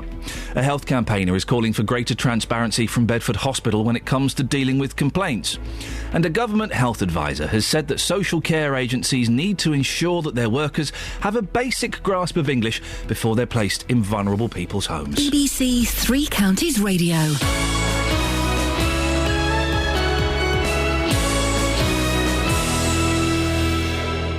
Ever wondered what it takes to become a sports reporter? Winters gets the goal for Oxford City. It was a lovely touch by Darren Bondi. The BBC's Kick-Off trainee scheme can give you the chance to find out. You could be joining our local sports teams working 2 days a week over an 8-week summer placement. You'll record reports and interviews, research stories and write for our sports website. But you're guaranteed league football next season and it was a terrific performance. There are places all over England, but competition will be tough. All the details and terms and conditions are online at bbc.co.uk/careers. Final whistle for applications Sunday, the 11th of May. The BBC Kick-Off Scheme. If you want to work in sports broadcasting, there's all to play for. Peter's in Walmer Green. Morning, Peter. Good morning. What do you have a whinge about today? One of the stories you've just been talking about. Yes. I strongly believe that if you made forced marriages a kidnapping offence, then that would stop it in its tracks. I don't understand how it's not illegal to force a 16-year-old girl to marry someone she doesn't want to marry. How is that not illegal? Well, it totally should be. It's a horrendous offence. It's awful. It's abuse. It's family and parents abusing a child. Yeah, and if they made the head of household made it a kidnapping offence against the head of the household, I think that would put a stop to it. It's looking like it is going to become the laws are certainly going to be tightened in the next few months, and we'll be speaking to a campaigner later on, Peter, who thinks that should certainly be the case. I was surprised by that conversation with the solicitor. Yeah, well, so was I. Well, no, not altogether. Yeah. Not altogether, because I see some of the things that's happening in the courts, and I think some of them are so strange. They're out of the normal man in the streets thinking. Some people in the court system are out of touch with reality. Oh, quite. Peter, can I ask you a question? Yeah, sure. Are you slumming it a bit today? Am I slumming it? Are you slumming it a bit? No, why? Why talking to you? Yeah. Slumming it a bit coming on to talk to Iain Lee on 3CR. To when? To Iain Lee. Yeah, well, no, not really. I find you. Let's put it this way: you're not as stupid as you try to make out. I'm not as green as I'm cabbage looking. Let's put it this way, Peter. Yeah. I listened to the radio at the weekend. Oh, did you? Listen to the radio at the weekend. Yeah. Yeah, I do from time to time. Yeah.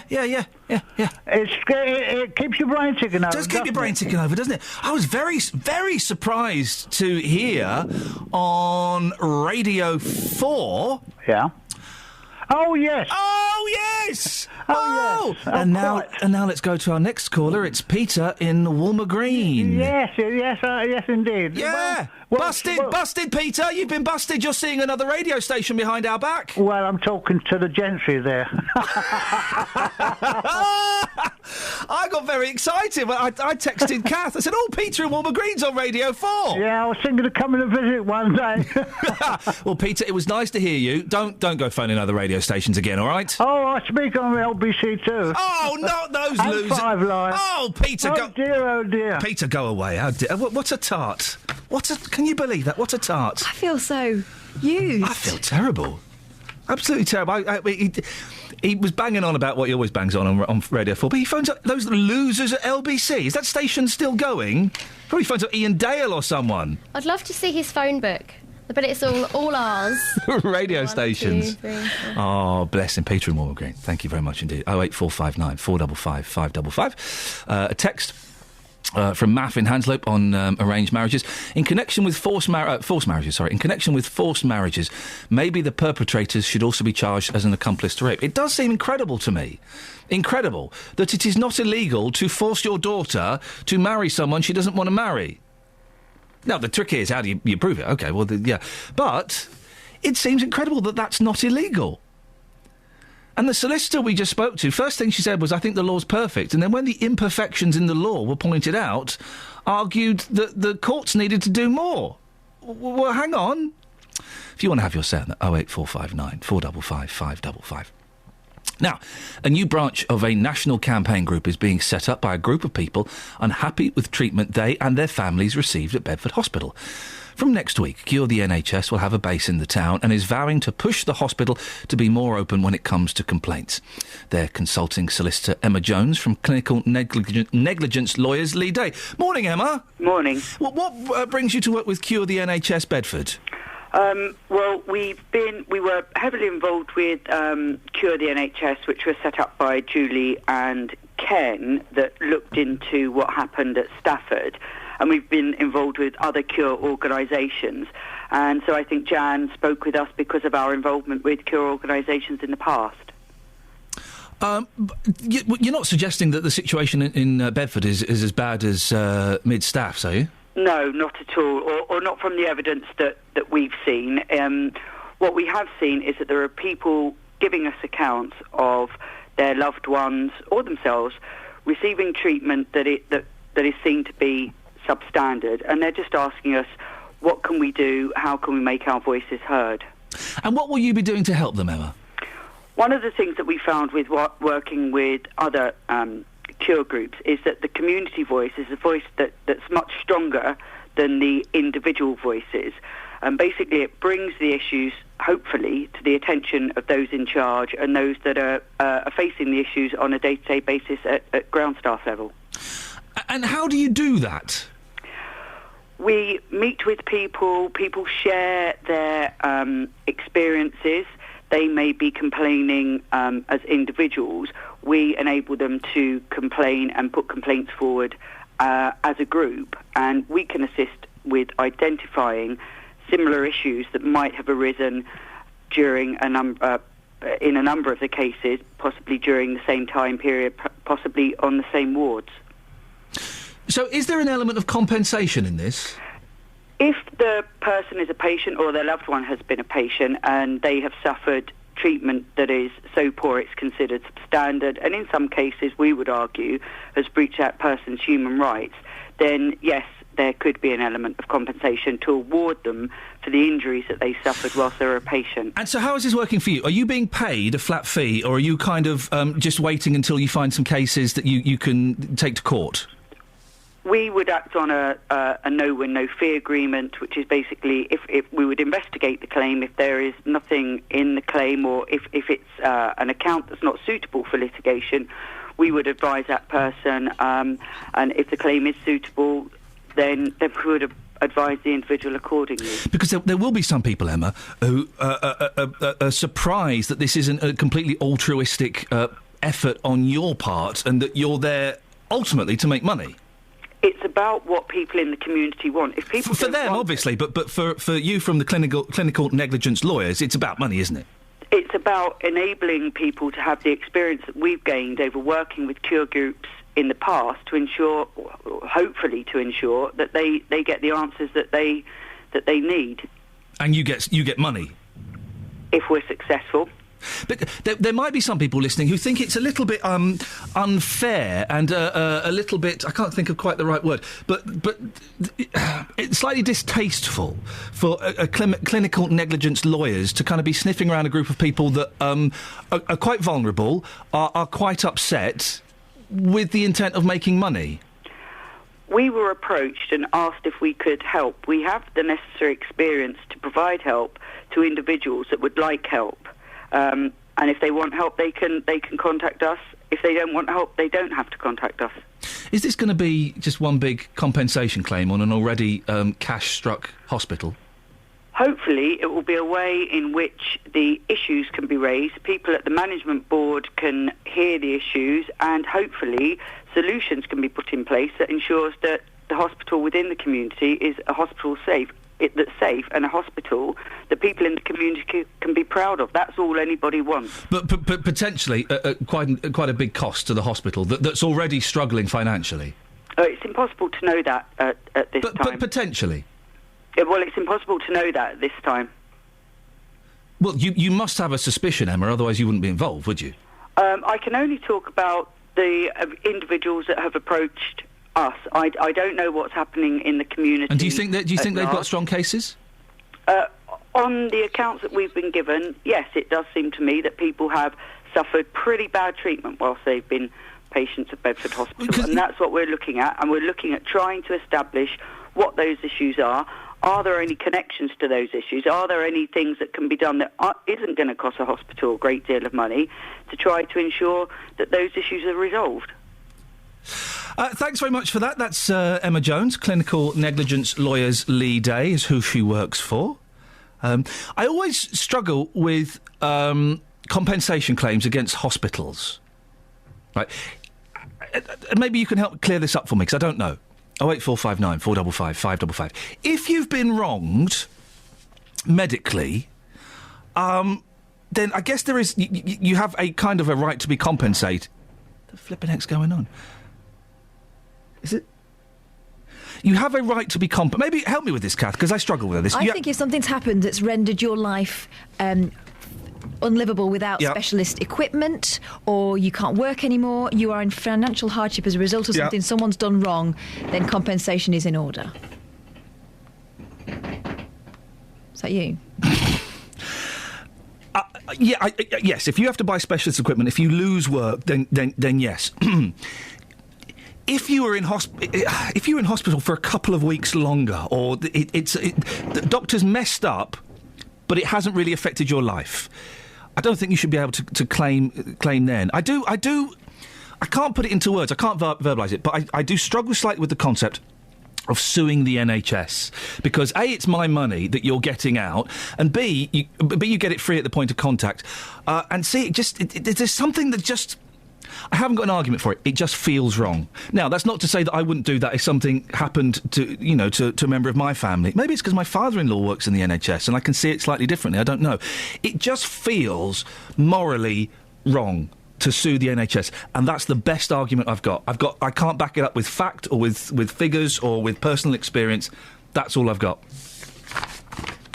Let's put it out there, shall we? 08459 455 555. Would you sue the NHS if you have to? Have you sued them? Or do you think... It just feels wrong to me, and I can't put it any better than that. 08459 455 555. Let's get the Travel with Alice. Travel news for beds, cards and bugs. BBC Three Counties Radio. At the London Coney roundabout on the speed sensors, both north orbital approaches looking very heavy at the moment. Also, the A1M southbound slow going between junction 8 for Hitchin and 7 for Stevenage. The M25 anti-clockwise queuing in patches between junction 21 for the M1 and 16 for the M40. The M1 London bound also struggling between junction 10 for Luton Airport Spur Road and 9 for Redbourne. Public transport has no reported problems. I'm Alice Glossop, BBC Three Counties Radio. Across beds, hearts and bugs. This is BBC Three Counties Radio.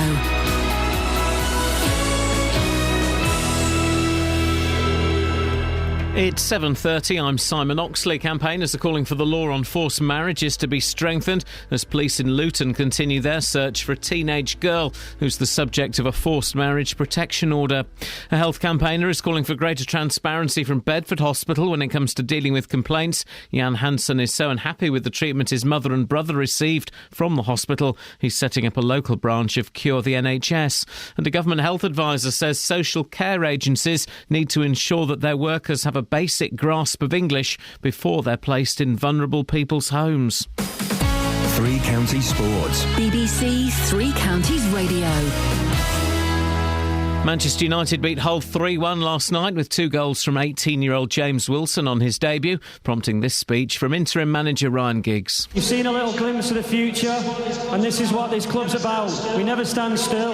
We always give youth a chance, and we try and play attractive football. Sometimes we don't win, but we give it our all. So keep supporting us, and the good times will come back soon. Thank you. Tonight, Manchester City can move a step closer to regaining the title if they beat Aston Villa at home. Victory for City would put them 2 points clear of Liverpool with 1 game to play. At the bottom, Sunderland host West Brom, needing a point to virtually ensure survival and send Norwich down. Controversial plans for B teams of Premier League and Championship clubs will be considered by the FA today. One proposal is for the second teams to play in a league sandwiched between League Two and the Conference. Another option is to merge the B teams with League Two and the Conference to form 2 regional leagues. The top clubs want more competitive games for young players. Luton's managing director Gary Sweet is against the plans. In my view, I think these proposals would completely kill English football, as we know it at least. And I think there's a real serious political impact on this situation, particularly regarding the sort of the communities and are part of the clubs that they represent, you know. And cycling's first ever Women's Tour of Britain starts today. Tomorrow's stage finishes in Bedford. The cyclists race from Cheshunt to Welwyn Garden City on Saturday. BBC Three Counties News and Sports. The next full bulletin is at 8. Call 08459 455 555. BBC Three Counties Radio. Morning, this is Iain Lee, BBC Three Counties Radio. If you want to give me a call, well, you flipping well can, for goodness sakes. Why the hell not? We're talking about forced marriage. We're talking about, well, we're talking about an NHS group, or a group that's being set up by people in Bedford that wants answers from Bedford Hospital. But ultimately, it seems to be coming down to people making compensation claims against Bedford Hospital. There's the medical negligence lawyer has got involved, and it just it sits a little uncomfortably with me. Now, luckily, I've never been in a position where a hospital has really muffed things up. They've made a few mistakes, but never muffed things up that have had a severe impact on my life. The thought of suing a hospital sits a little uncomfortably with me, and I don't know why. 08459 455 555 is the telephone number. Tom's on the line. Morning, Tom. Good morning. Tom, I know you've got a story. Don't mention any hospitals or any areas, but tell us your story. Right, I was in hospital suffering with fibrosis. I'd been in there about a week, and I was due to come out. I'd sort of got a lot better. I just standing by my bedside cabinet, and I'd put my left leg there, and then I went to bring my right foot, and I stood by my the cabinet, and I felt a smack at the back of my ankle. Oh. A real loud one, and, you know, I mean, it could have been somebody kicking me. It was that bad. Anyway, there was a doctor already there, and he come over, because he was doing his rounds, he come over and said, don't worry about it, you've just pulled a muscle, go out, plenty of exercise, get out and walk on it. I saw another doctor, and he said more or less the same. And then I'd come out of hospital, walking with a stick, obviously, and then I had to go and see another hospital regarding my thrombosis, recovery sort of thing. And when I went to see him, he said, now, come on, Mr.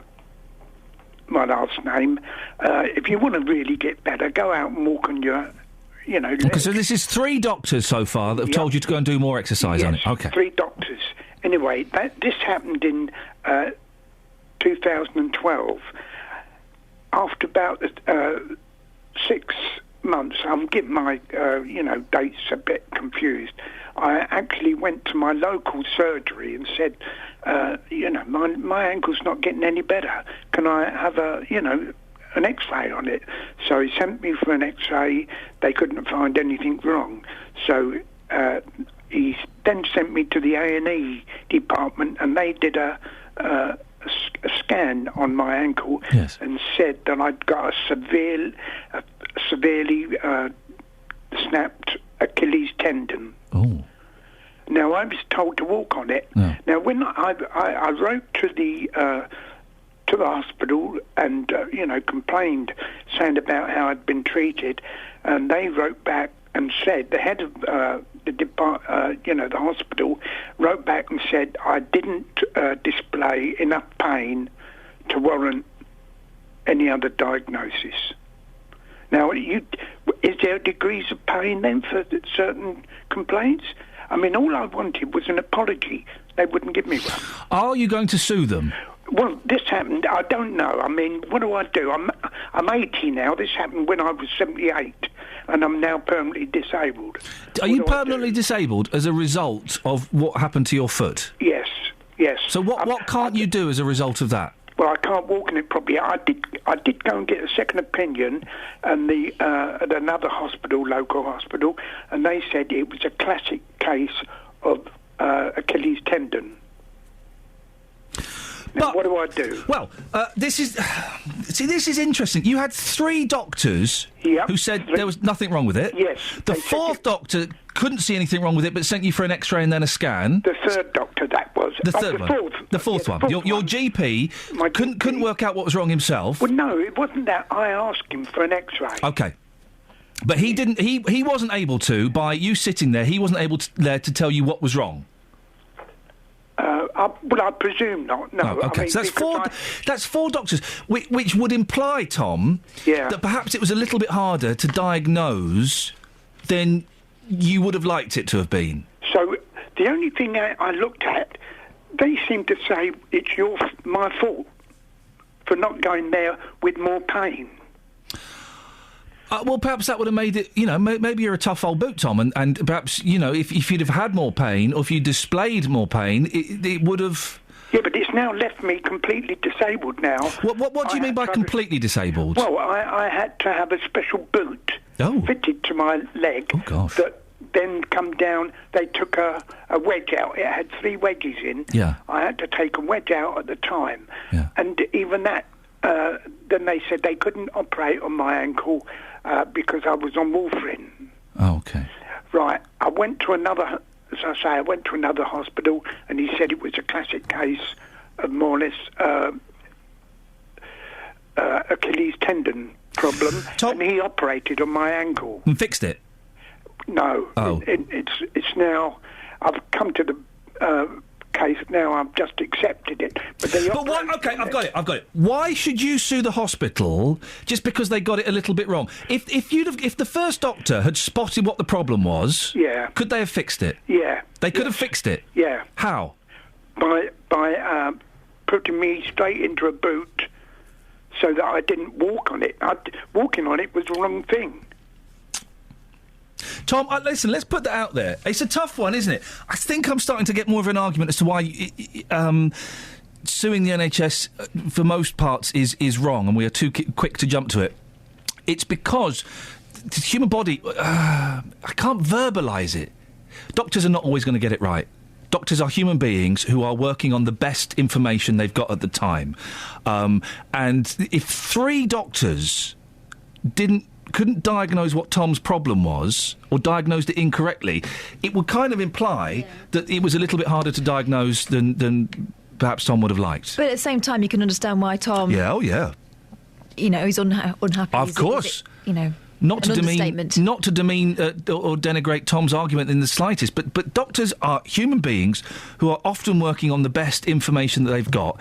And I guess, again, it's easy for me to say because I've not been in that situation, they're not always going to get it right, are they? Are they? Ophelia's on the line. Morning, Ophelia. Good morning, I'm struggling to verbalise my position on this, Ophelia. I feel it, but I can't intellectualise it. Maybe you can help. What's your story? My story is that I had a planned operation. It was planned for about 6 months.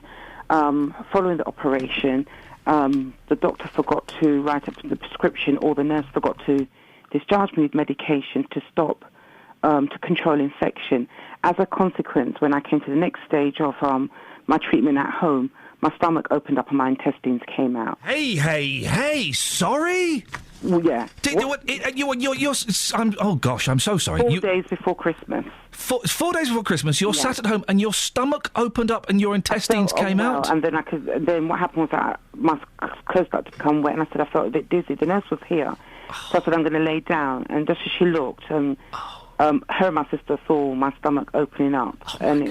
Funny enough, Alien I don't style. think I felt it so much. But then, so that resulted in me having to go back into hospital. I'm sorry to laugh, Ophelia. It must have been horrific. How big was the hole that opened up in your stomach? It only opened up about 3 inches. Oh, is that all? It started to come through. But as I got up, as I stood up when the ambulance came, the weight of my body going down, and I'm a big girl, it opened up more, so they had to press things. It was really painful because ever so often, when I got to the hospital, they had to keep pushing my intestines and put stuff over it to keep it moist. Oh, my gosh. What should have been a 3 to 4 week recovery turned out to be a 4 to 5 month recovery, because it was just what they had to do to contain the infection to stop me from dying, more or less, was worse. It was just really horrendous.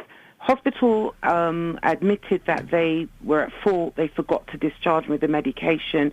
Because they said sorry, I just went through it, but it was very expensive. It cost me a lot of time, a lot of money, and what people don't really add up is the cost on your mental health, your mental well-being, the change of life. How did it affect you mentally then? I felt depressed. I've always worked since I was 16. I had a whole plan. I spent Christmas in hospital. Didn't get presents for the children because I thought I'd have time. It was... Ophelia, 4 days... And I had a walk-in frame. 4 days before Christmas and you hadn't bought the children's presents? You like to live dangerously. You know what it was? I was going to give my son the card to go out and get a present, and I just didn't. Okay. And, and this was a bit disappointing. No, of course it was. I'm teasing you slightly, but this all happened because the doctor or the nurse failed to give you the wrong. She said that according to the feedback I got was that the prescription hadn't been written up, which would have been by the doctor. So all the other medications that I got given, the antibiotics wasn't in it. That would have controlled any infection and the bursting of the... Are you going to sue them? No, because the important thing is, Ian, if people giving you answers to what happened, saying sorry is the key. And when you get hospitals paying consultants thousands and thousands of pounds to move from one room to another, that's still our money. If they do something wrong and they just can't say, look, we got it wrong, then if you don't do that, I'm taking you to court. That's my view. But I guess... But nobody listens unless you talk about money. And they don't want to hear you unless you talk about money. Sometimes you have to make that threat, don't you? But did they say sorry to you? Because I would have thought... I got sorry on more than one occasion. I would have thought that hospitals would be reluctant to say sorry, because then that's them... It's like you never say sorry when you're involved in a car accident because you're admitting liability, and it would be the same for them, wouldn't it? I think it varies who you are. I'm not saying I'm anyone special, but I think if people know the law and people are aware of what should have happened, and also one hospital did the operation, another hospital had to deal with it. So no, they were clear that it wasn't their liability, and making me know it was the other hospitals. And eventually when I had to go back to the other hospital, they were very apologetic. I got letters to that effect, that goes a long way. How's your tummy now, Ophelia? Much better. Yeah. I can walk, I can do everything. It took me about a good 8 months to come back to normal because your mind has to tell you that it's okay. Yeah, I bet. Yeah, and that was a hard thing. And just to reiterate, for those who've just tuned in, 4 days before Christmas, your stomach opened up and your intestines fell out. Yeah. Wow. Yeah. Thank you very much for sharing that. No problem. Thanks a lot. Wow. Wowzers. There's a sentence I never thought I'd hear. Incredible. Excellent stories, both of you. Thank you so much for sharing those. I really appreciate it. 08459 455 555. Your stories, what's happened to you in hospitals and the doctors, and would you consider suing them, suing the doctor, suing the surgeon, suing the hospital, or do you think it's inappropriate? There's something not quite right about it. Do give us a call. Let's get the travel with Alice. Travel news for beds, cards and bugs. BBC Three Counties Radio. On the M40 London bound between junction 5 for Stokenchurch and 4 for High Wycombe, there was an earlier accident, but it's still slow through that area. All lanes have now been reopened. The M25 anti-clockwise queuing in patches between junction 21 for the M1 and 16 for the M40. On the speed sensors in Kings Langley, the A41 very heavy from the Hemel Hempstead turn-off as you head towards the M25. And also in Markyate, the A5 as you head towards Redbourne, looking slow around the Luton Road. Public transport has no reported problems. I'm Alice Glossop, BBC Three Counties Radio. Thank you, Alice. 7:46, it's Wednesday the 7th of May. I'm Iain Lee. These are your headlines on BBC Three Counties Radio. Campaigners are calling for the law on forced marriages to be strengthened as police in Luton continue their search for a teenage girl who's the subject of a forced marriage protection order. A health campaigner is calling for greater transparency from Bedford Hospital when it comes to dealing with complaints. And a government health advisor has said that social care agencies need to ensure that their workers have a basic grasp of English before they're placed in vulnerable people's homes. Let's get the weather. Here's Kate. Beds, Herts and Bucks weather. BBC Three Counties Radio. Good morning. Well, it's not a bad start to the day, but we do have a bit of a mixed bag of weather. We've got some blue skies, some scattered clouds, but also rather heavy showers await in the wings. Now, we've got quite a strong westerly breeze, so when we do get the showers, they will blow through fairly quickly. This afternoon, they will be a little more frequent, though, and perhaps a little heavier. We may hear a rumble or two of thunder, but they shouldn't last for too long. Despite all this, the temperature's not too bad. 16, 17 Celsius, the maximum later on today. Now, overnight, these showers will continue for a time. It will dry out through the middle part, and then towards dawn you may start to feel a few light spots of rain. Minimum temperature kept mild by all the cloud and also the breeze that we're hanging on to. Minimum for most down into still double figures, 10 Celsius. Countryside they may just drop down a degree or so more. For Thursday it's rather grey to start, but then those outbreaks of rain move in from the west through the course of the day, and some of those bursts could be quite heavy and persistent through tomorrow afternoon. So rather wet and windy for Thursday, maximum temperature 16 Celsius.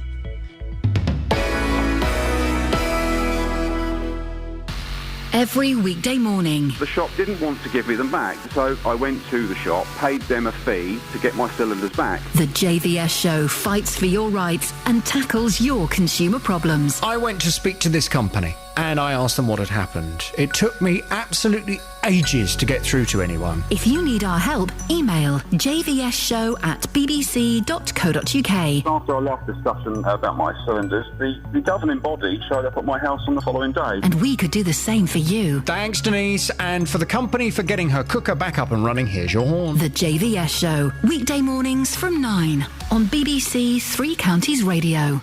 Yeah, we're talking about claiming compensation from hospitals and suing hospitals and things like that, and that's all kind of evolved from the conversation that we had earlier on this morning. Just to recap the story we're talking about is a group of people getting together to push Bedford Hospital to be more open, and we spoke to Jan Hansen, who is he's starting a branch of the Cure the NHS. It's a national campaign to kind of make the NHS better, and I feel we should probably emphasise we're not suggesting that Iain is going for the compensation. No, in fact, not at all. He specifically said, when we spoke to him, it's not about the compensation for him, it's about the heartache. It was his mother, wasn't it? And his brother, I think, as and well. his brother's problem. Yes. So we're not this is, and Iain, please don't think that we're aiming this at you. This is kind of the natural evolution of the conversation. We spoke to Emma, I think it is Emma Jones, who is a solicitor who's part of the campaign. She's kind of advising the group, but she's not it's not a matter of a channel for people to go for compensation. It's just, if that is an option you want to consider, she's advising on that. So Iain, don't for a second think that we are suggesting you're doing this just for the money. We know that you're not, but as I'm sure you understand, when you have a conversation with your mates down the pub, it kind of evolves, and we have evolved it into talking about people claiming compensation, and would you do it, and is it appropriate? 08459 455 555 is the phone number if you want to give us a call. Sheila's on the line. Morning, Sheila. Good morning. Sheila, what would you like to say? My sister, who is now 80, about 4 years previous to that, had a fall. Next day was said, oh yeah, doctor said, oh, go to the hospital, have a checkup. Because she walked in, remember this is an elderly person. Why are you here? Oh, well, the doctor told me I can't move and I'm a bit stiff. Okay, you don't need the x-ray, you obviously haven't broken anything, you're walking. Anyway, in terrible pain, goes to doctor, gets painkillers, this goes on, and then after about 3 months, eventually gets back, has an x-ray. Yes, oh dear, you've broken your back. Oh, no. Yes. So, of course, by that time, it's, oh, we'll give you pain. Oh, no, you can't. That's too late for that. What one? Oh, that's too late for that. So she's now got one of these straps around her. Is she in pain now? Yes, but wait for it. Oh, go on. Recently... Yes. Goes home, trippy-trappy around the road. Trippy-trappy? Trippy-trappy down the road. Trippy-trappy down the road, yes. Falls over. Oh, no. Wait for it. About 10 o'clock at night. Yeah. Normal 3 rings, are you home yet? All gets missing, people are doing things, did it phone ring. And at about 5 o'clock in the morning, gentleman comes past. Oh, my goodness, what's that line there? Oh, no, she's still there at 5 in the morning. Yeah. Oh. So off to a certain hospital. Yes. She goes in, get phone calls, oh, my God, broken hips and all that sort of thing. No, it's all right. She ends up with a broken wrist. Not too bad at 80. For goodness sakes, your sister... Yeah, wait for it. Comes home same day. Yeah. And needs someone to sort of stay around, which I did. Anyway, in great pain by about Thursday. For God's sake, ring the doctor. Rings the doctor. Had him fall, broken wrist, blah, blah. Oh, yeah, okay, yeah, well, that's all right, we'll give you some painkillers. Everybody keeps saying that usually when you have a broken something, you have it bound up for the day, and then 24 hours later you go to the hospital and have it rechecked and set because the swelling goes down. Everybody keeps saying this. I don't know. Never had one, thank goodness, touch wood. And so about Thursday, as I say, gets the painkillers from the doctor. Nobody bothers to see her at 80-odd. You think, perhaps I'll pop round and have a little chit-chat, see how you are. No. So by about the weekend, then her daughter gets involved and said, look, what's happening? Okay, oh, yes, perhaps you should go to hospital. Goes off to the hospital. Phone call next day. You're coming in tomorrow. You've broken your wrist badly, and we need to reset it. So she'd spent all that time when she should have gone in because they hadn't sent the x-rays, no one had got in touch with the doctor. Doctor hadn't really bothered too much because on Thursday they should have turned round and said, whoops, what's going on here? Sheila, why do you think... There seems like a couple of instances with the doctor not bothering that much. Yep. Why do you think that was? Is it because your sister's old? Or is it because the doctors are too busy? Or were they bad doctors? What do you think? I do think part of it is because unless you... I'm not saying things don't go wrong. It happens. There are things that don't get passed down the line. Appointments get lost. I've had an appointment where they said, well, I don't know. We don't know where your appointment's got to. But the thing is, unless you keep on top of it, unless you shout and say, excuse me, hello. Oh, you've got to make a fuss. You have to actually turn round. And I think, unfortunately, sometimes when you're a bit older, maybe when you're in pain, you don't really want to make a fuss. Oh, you old people make fusses all the time. Come on. We know you do. but it worries me. I feel I need to have someone when I get to that stage in life that I have a kind of a spokesperson who will chivvy things up Has the thought of suing the NHS crossed yours or your sister's mind? I did. Yeah? I did, because of the doctor not pushing it. Maybe the hospital, and it would wake them up to realise that just because you have a fall, just because you're older, just because you can walk, does not mean to say that you haven't broken anything, that you haven't done any damage. The other one, I think we might be having a little chibby go, because the hospital has kind of got a bit worried. The fact that, I'm laughing because you're using wonderful language. You're going to have a little chivvy go, are you? You're going to trap down to the hospital and have a chivvy go. That's right, yeah. How is your sister doing now? Well, she's okay. She's okay in that sense, but they've sort of said to her the break was very, very bad, and I think the problem is because it wasn't reset 24 hours later, that can mean that you have a problem. Yeah.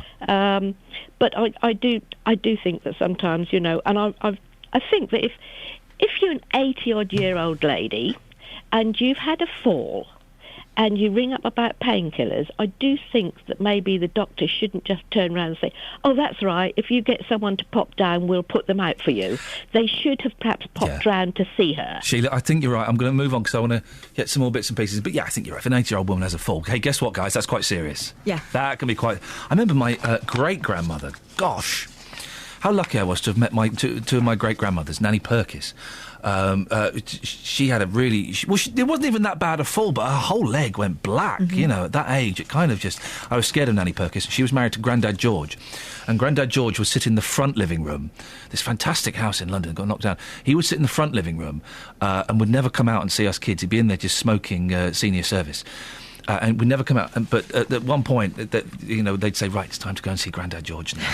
And we'd be terrified of Grandad George. He's just some old boy, just sat there watching the telly, smoking tabs. He couldn't be bothered. And we'd go in and we'd kind of sit there for 20 minutes and... Right, it's time to leave Grandad George now. We go out and leave him, bless him. My granddad used to do that. He'd be sitting watching the telly, and all the women, because he had 4 daughters and all granddaughters at one point, we were all in the kitchen chatting loud, and then he'd come in, and then when he'd had enough, he'd go back to his office. This was my great-granddad. My granddad, Jock, my dad's dad, was from Aberdeen. He had a really, really strong Scotch accent. And when I say Scotch, I meant he was drunk a lot of the time as well. So if he was sober, I could kind of make out what he was saying. But if he'd had a bit to drink, which he did a lot, I'd sit there, and I was like 5, and he'd be talking to me, and I'd be going, yeah... and then I'd run out crying because I couldn't understand him. That's a shame. Oh, my poor Grandad Jock. I couldn't understand what he was saying. Bless him. Phil has texted in, when people sue the NHS, it should be to lessen the effect of negligence, not just because things haven't gone the way you thought they should, as it sounds in Tom's case. Tom was the fella that snapped his Achilles tendon. The NHS has insurance for these cases, so the sums handed out aren't coming from NHS budgets. Thank you for that. 08459 455 555 is the telephone number if you want to give us a call on that. We'll also be talking more about arranged marriages, forced marriages. Sorry, I keep saying that. My lazy mind. Forced marriages. There are plans, there are calls to make it illegal, make it a criminal offence to force a 16-year-old girl to marry someone she doesn't want to marry. You mean it's not illegal now? You mean that's legal to do that? Flippin' heck. We spoke to a solicitor earlier on who thinks, no, the system is fine as it is, and that we don't need to be tougher on it. When I got this story last night, this morning, I looked at it and I thought, well, no, there's something wrong here. Obviously it's illegal to force someone to marry someone they don't want to. It turns out it isn't. And it turns out there are some people who think it shouldn't be illegal. Love to get your thoughts on that and anything else you fancy, really. 08459 455 555. Don't forget, you can email me direct. Wow. Iain.lee@bbc.co.uk. And I've just highlighted, I have Scottish heritage, so it's IAIN.LEE@bbc.co.uk. News coming up, but before that, is Alice with the travel. Travel news for beds, cards and bugs. BBC Three Counties Radio. On the M25 anti-clockwise between junction 25 for Enfield and 24 for Potters Bar, One lane is closed after a vehicle's broken down, looking quite slow on the approach on the sensors. And also on the M25 anti-clockwise at junction 21 for the M1, a lane is closed on the exit slip road to the northbound M1. And on the M40 London bound, still slow going between junction 5 for Stokenchurch and 4 for High Wycombe after an earlier accident. And on the speed sensors in Tame, the Aylesbury Road is heavy going as you head away from Aylesbury and approach the Tame Road roundabout. Public transport has no reported problems. I'm Alice Glossop, BBC Three Counties Radio. Antimacassars. That's why I love the word antimacassar, and I love the fact that antimacassars existed. Because of Grandad's with Brill Cream. Because of Grandad Jock with Brill Cream. So you put an antimacassar. I'm not even going to describe an antimacassar. If you don't know what it is, shame on you. And for those of us who are old enough to remember them, well, welcome to our secret little club, the Antimacassar Club. Local and vocal across beds, hearts and bucks. This is BBC Three Counties Radio.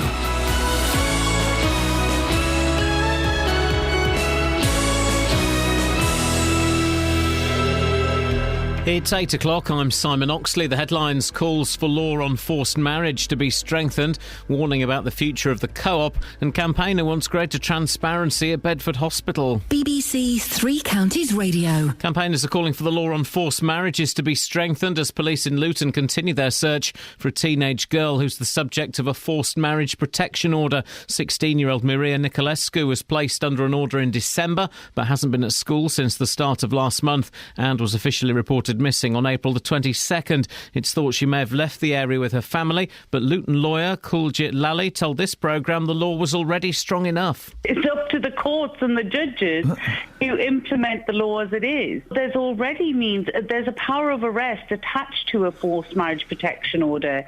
So if you break it, you will be arrested. The former City Minister Lord Miners has warned the future of the cooperative group could be in danger unless it adopts sweeping changes to the way it's managed. In a report, he says the mutual business, which reported an annual loss of £2.5 billion last month, has become dysfunctional because of infighting. Meanwhile, Sainsbury's has announced a 5.3% increase in annual profits in the 12 months to March, its slowest growth in nearly a decade. A health campaigner is calling for greater transparency from Bedford Hospital when it comes to dealing with complaints. Jan Hansen is so unhappy with the treatment his mother and brother received from the hospital, he's setting up a local branch of Cure the NHS. I've already had quite a number of people who wish to have this meeting. We've decided we're going to have a meeting, an open meeting, and I think beyond any doubt we can show that management-wise, people are burying their heads in the sand and they're almost in denial that there has been and there's a problem there. A government health advisor says social care agencies need to ensure their workers have a basic grasp of English before they're placed in vulnerable people's homes. About a fifth of carers in the UK are migrant workers. Dr Shireen Hussain says poor language skills could lead to bad care and abuse. The care agencies would establish if there are gaps in the knowledge, gaps in the cultural knowledge and the communication skills before they are put into placement with the service users in their own homes. So then the care agencies can, provide relevant training and induction before they are able to provide the care. Plans which could result in the closure of 3 middle schools in Dunstable will be discussed by councillors later today. A consultation paper says no viable alternative options have been found to the plans to close Ashton, Brewers Hill and Streetfield schools due to falling numbers. In sport, Manchester United beat Hull 3-1 last night. Tonight, Manchester City can move a step closer to regaining the title if they beat Aston Villa at home. The weather mainly dry and sunny this morning. Scattered showers this afternoon, which could be heavy in places. A maximum temperature 18 degrees Celsius, and you can get the latest news and sport online at bbc.co.uk/3 counties. BBC Three Counties Radio's big tour of beds, hearts and bucks. Lovely. Yeah, it's really nice. Nice little shops. It's all about where you live. I found it great because I can get around. I'm in a mobility scooter and I can move around the centre with no problem at all. And all this week we're featuring Milton Keynes. I absolutely love it. I came up here 15 years ago. The big tour of beds, hearts and bucks. BBC Three Counties Radio. I've just done the best tweet I've ever done. I've just tweeted this. If you're not listening, then you missed Ophelia calling in and telling us how her stomach burst open and her intestines poured out. That's what we're doing this morning. Has your stomach ever opened and bits of your body poured out? Has any part of your body ever fallen out of your body? That's the phone in today. It's not, but it can be if you want.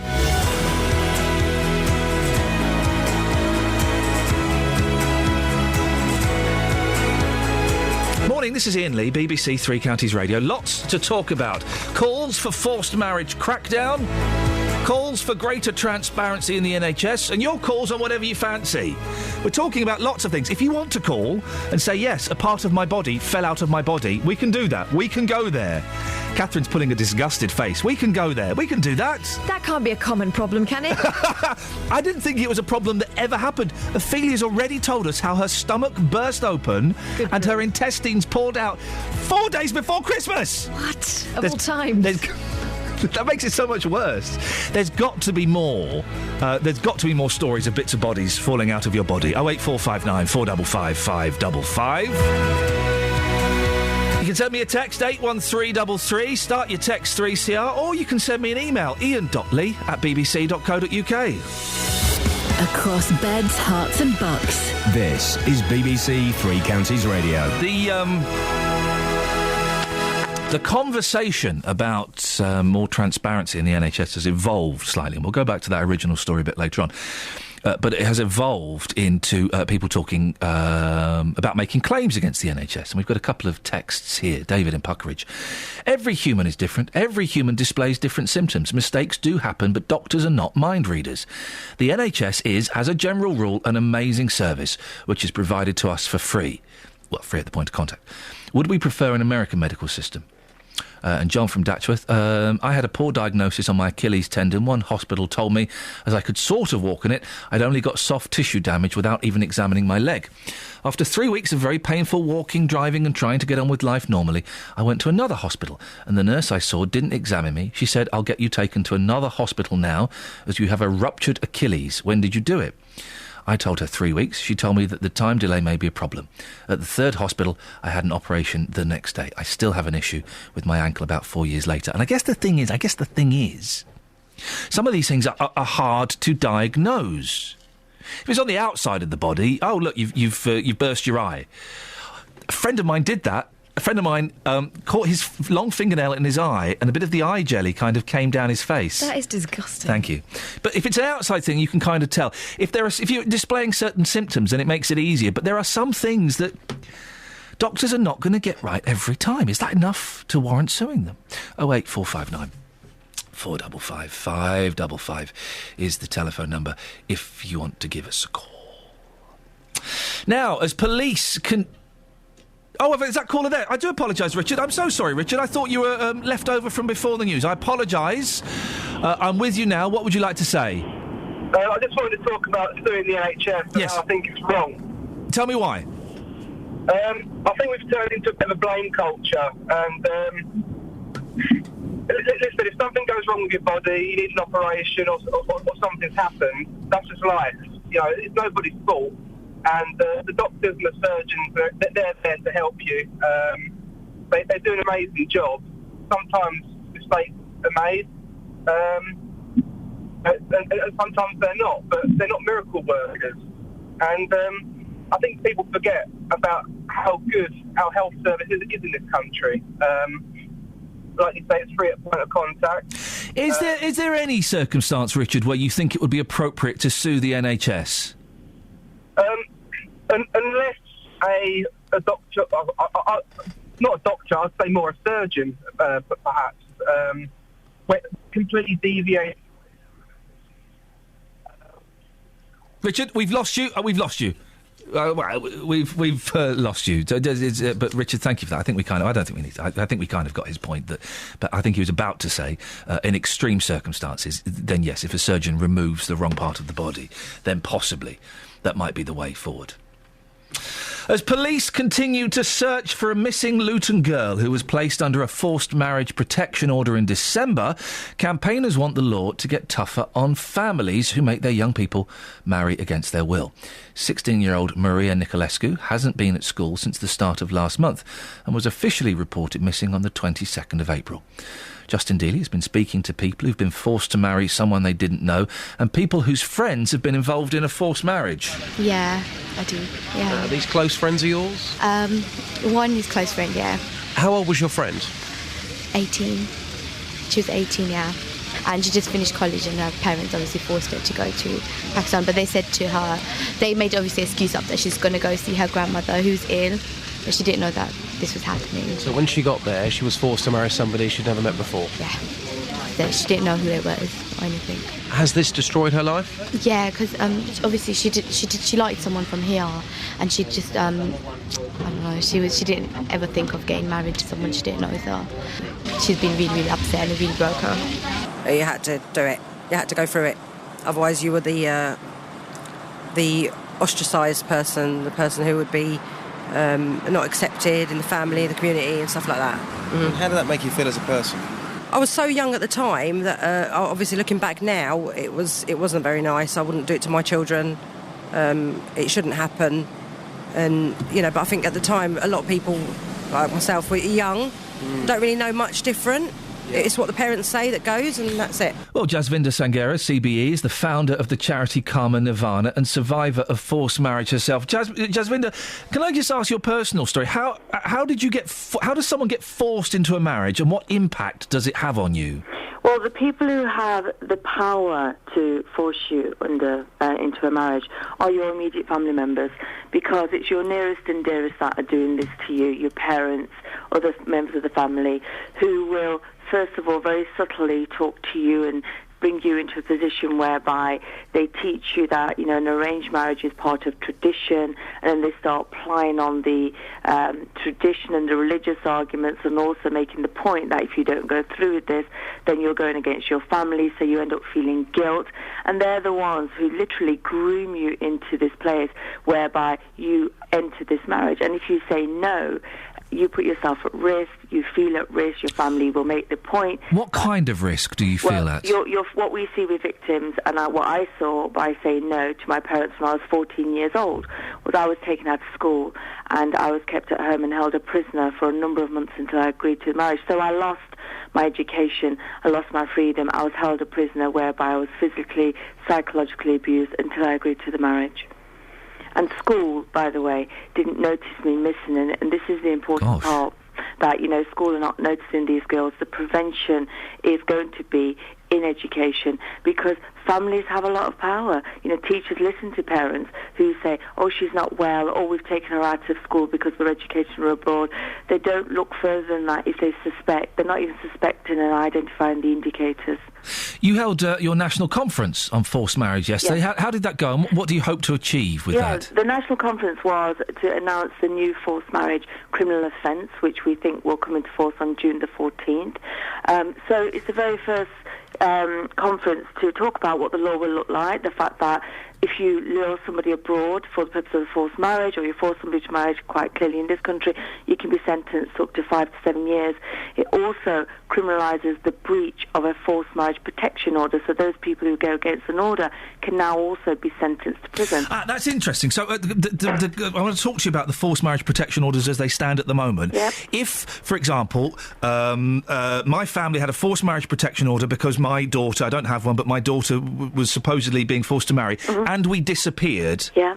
What could the law do to us at the moment? Well, you will be in contempt of court. You've breached an order. If a judge has specifically specified on an order, you must not take this person out of the country, and you have done that, you've gone against the judgment, so you are now in breach of the law. Therefore, you're in contempt of court, and the police carry the power of arrest. The problem we have is with these orders, and I said this at the time when this legislation was being drafted in 2007, is we are putting injunctions in place. That's what a forced marriage protection order is. It prevents people from forcing people into marriage. And we're returning the person back to the perpetrators with an order there. Who's monitoring the order? Who's checking that victim? Because you can name mum, dad, auntie, uncle, you must not do this. But we know we've put a victim back into a situation of risk. It only takes one look. Other people can be used in the family. Witness intimidation is high. It doesn't surprise me that this young girl in Luton has gone missing, because what has happened in that case is nobody has been monitoring the order. We spoke earlier on, I had an interesting conversation with Kuljit Lally, a solicitor in Luton who deals with cases of forced marriage. Sure. She doesn't want the law to change. She thinks the way it stands at the moment, it's secure enough. What would you say to that argument? Well, the law needs to change, because what we know is what currently exists is not enough. What people may argue is that creating a criminal offence of forced marriage may make it go underground even more. Well, the news is it's underground anyway. We're dealing with the tip of the iceberg. What we know about forced marriage protection orders, I'm not saying we don't use them anymore, but they are failing some of our victims. It cannot be right that we're returning victims back to perpetrators. And the law is not just about prosecutions. It's also about wanting to change, a sea change of attitudes out there that exist, where professionals are still looking at this as somehow being different. It's cultural, or there is a fear of offending people. A new criminal law will firmly place this on the books as being against the law, not part of anybody's culture, not part of tradition, and there won't be an excuse for social workers, for police officers, etc., not to sit this clearly in a child and public protection box. I'm so surprised that it's not illegal now to force your young child to marry someone they don't want to marry. Yeah, and the sad thing is, victims don't own it as a crime. And the worst thing is, because it's your family doing this to you, who you really love dearly, they get away with it even more so. A victim cannot say to a parent, you can't do this to me, it's against the law in Britain at the moment. From June the 14th, they will be able to say that, because we will have specific legislation. Jasvinder, it's always good to talk to you. Thank you very much. Jasvinder Sangera, CBE, founder of the charity Karma Nirvana, 08459 455 555. You can hear a little bit of banging and drilling in the background. It's not a ghost, as we first suspected. It's some blokes doing a little bit of building work outside. Travel news for beds, cards and bugs. BBC Three Counties Radio. In Ponders End, the Hertford Road High Street is closed in both directions between the Nags Head Road and Garfield Road because of a vehicle fire earlier this morning, causing lots of queues in the area and really adding to the normal morning delays on the southbound A10. The M40 London bound still slow going after an earlier accident between junction 5 for Stokenchurch and 4 for High Wycombe. Those delays starting from around junction 6 for Watlington now. The M25 anti-clockwise slow going between junction 25 for Enfield and 24 for Potters Bar after an earlier breakdown. And the anti-clockwise carriageway also heavy between junction 21 for the M1 and 16 for the M40. Public transport has no reported problems. I'm Alice Glossop, BBC Three Counties Radio. Alice, thank you very much. After I've done the news and after we've spoken to JVS, I have something horrific to say to you, Catherine. Oh, good. There we go. Look forward to that. It's 8:17. It's Wednesday, the 7th of May. I'm Iain Lee. These are your headlines on BBC Three Counties Radio. Campaigners are calling for the law on forced marriages to be strengthened as police in Luton continue their search for a teenage girl who is the subject of a forced marriage protection order. A health campaigner is calling for greater transparency from Bedford Hospital when it comes to dealing with complaints. Jan Hansen is setting up a local branch of Cure the NHS. And a government health advisor has said that social care agencies need to ensure that their workers have a basic grasp of English before they're placed in vulnerable people's homes. BBC Three Counties Radio.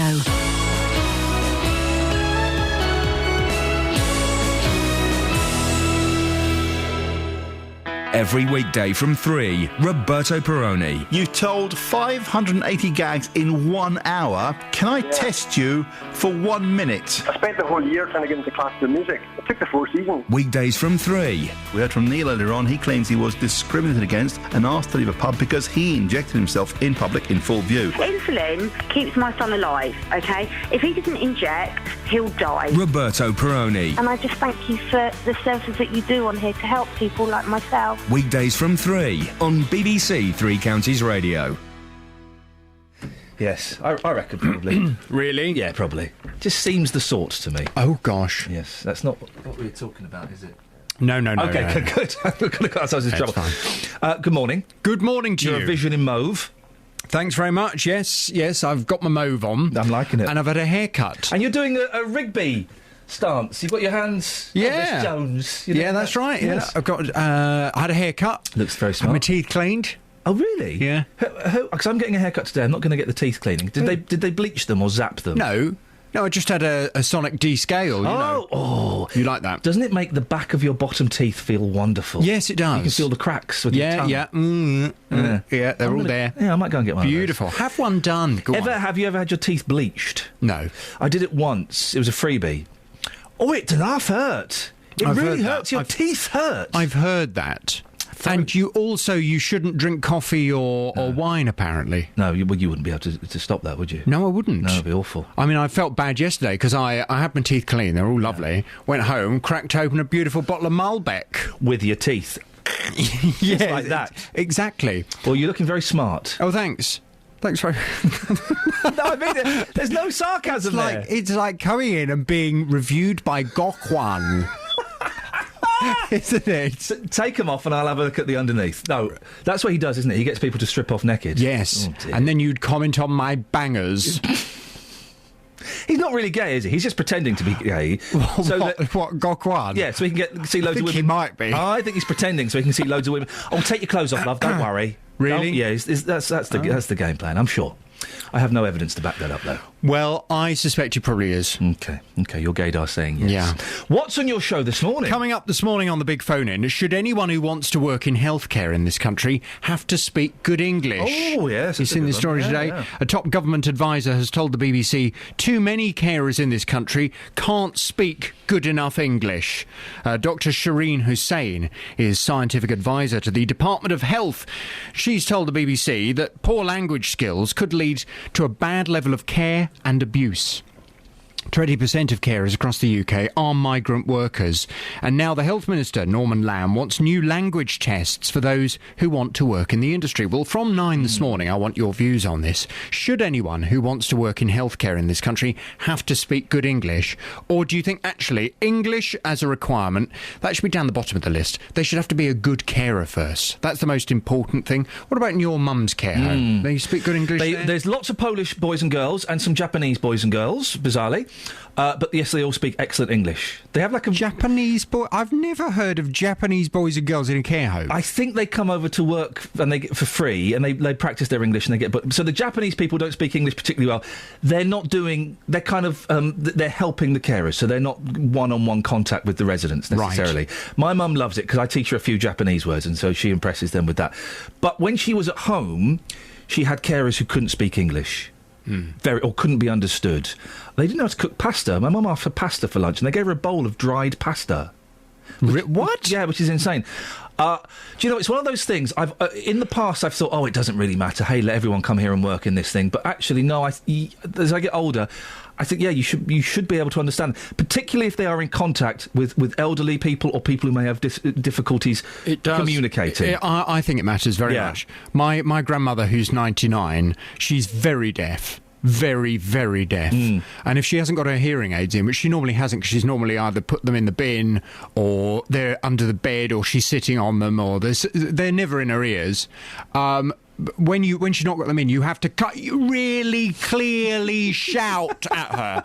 But of course, some of the carers, they don't speak very good English, and they come in and they're getting right near her ear, and they're shouting in a very strong accent, and she's looking completely bewildered. And I'm thinking, You can shout as loud as you want. I can't understand you, and I'm sitting over here. Oh, bless her. Isn't that funny? But I wonder whether it really does matter and whether there needs to be a concerted effort, particularly on the employers, to make sure that they're not employing people that can't speak very good English or who have very, very strong accents. From 9 this morning, your calls, your experiences and your views. Should anyone who wants to work in healthcare in this country have to speak good English? Call 08459 455 555. BBC Three Counties Radio.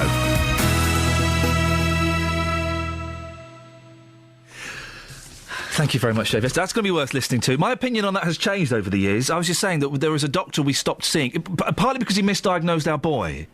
But every time we saw him, we go, oh, I couldn't understand what he was saying. He had such a thick Indian accent. I couldn't understand him. And I'm all for, hey, you know, come on, guys, everyone come here and work. And I couldn't understand him. I think when you're giving medical advice, another reason we stopped seeing him is midway through him misdiagnosing my son as having quite a serious kidney problem, his phone went and he took a phone call. He's diagnosing someone on the phone while he's trying to sort my boy out. OK. Yeah, that's not on, is it? And we went to reception. We said, can we never see that doctor again? And they went, OK, yeah, we'll add you to the list. Oh, dear. Obviously had lots of people. The reason we're talking... Well, JVS is talking about that, but we're talking about health. It's a health-filled morning. A health campaigner is calling for greater transparency from Bedford Hospital when it comes to dealing with complaints. Iain Hansen is so unhappy with the treatment his mother and brother received, he's setting up a local branch of Cure the NHS. We can speak now to Julie Bailey from Stafford. Julie set up her own Cure the NHS campaign after her mum died in hospital. Morning, Julie. Good morning. Remind us what happened in mid-Staffordshire and what happened to your mum.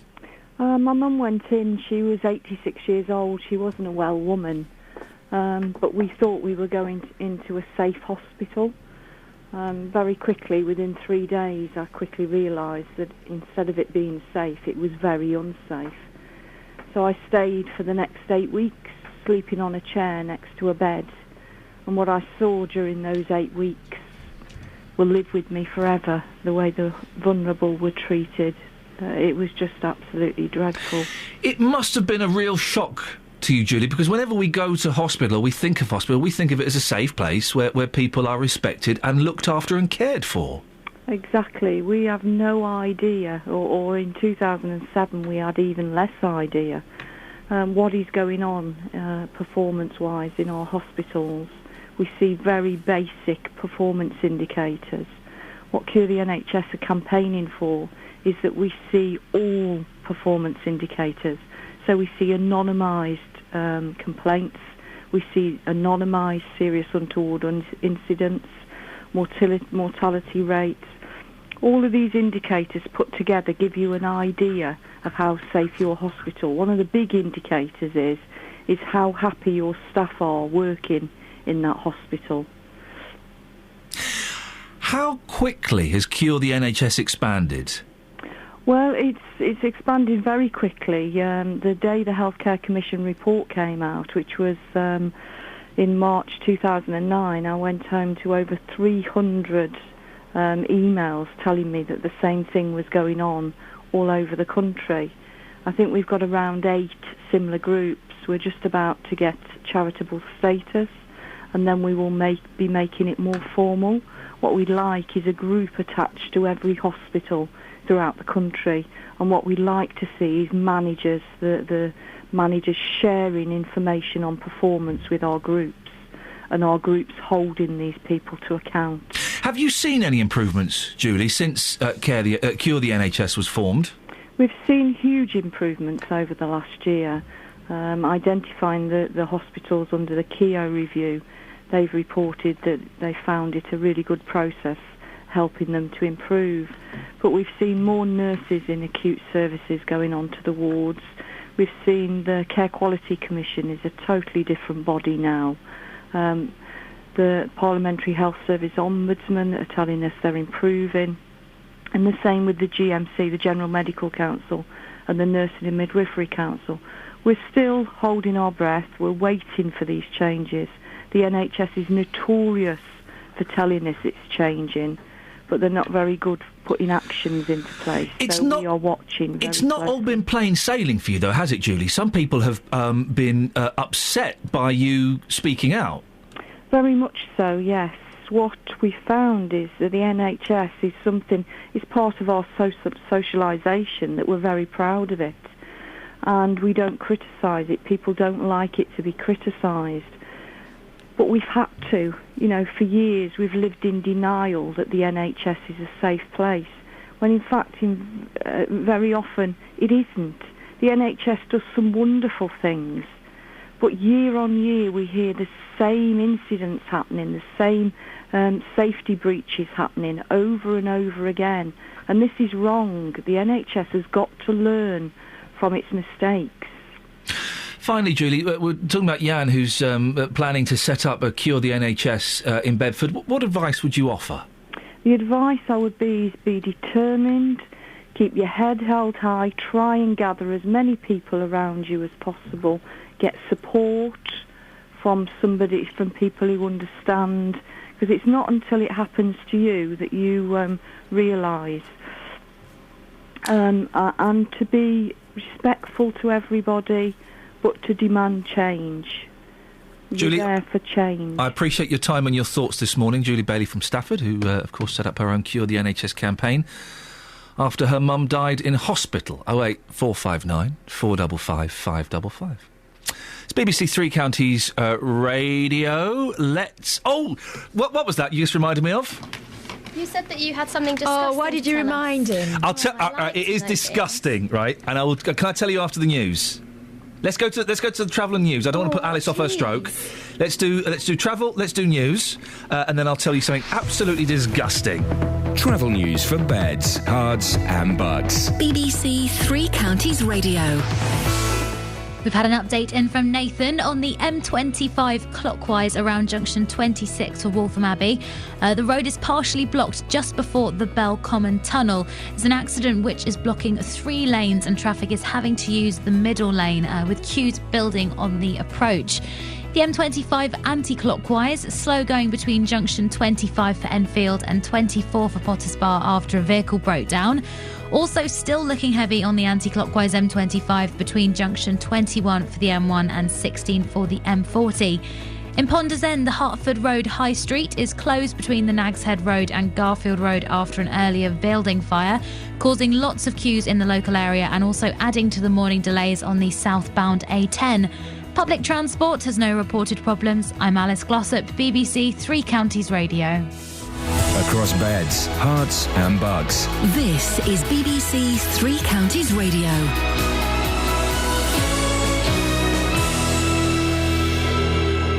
It's 8:30. I'm Simon Oxley. Campaigners are calling for the law on forced marriages to be strengthened as police in Luton continue their search for a teenage girl who's the subject of a forced marriage protection order. A government health advisor has said that social care agencies need to ensure that their workers have a basic grasp of English before they're placed in vulnerable people's homes. And a health campaigner is calling for greater transparency from Bedford Hospital when it comes to dealing with complaints and is setting up a local branch of Cure the NHS.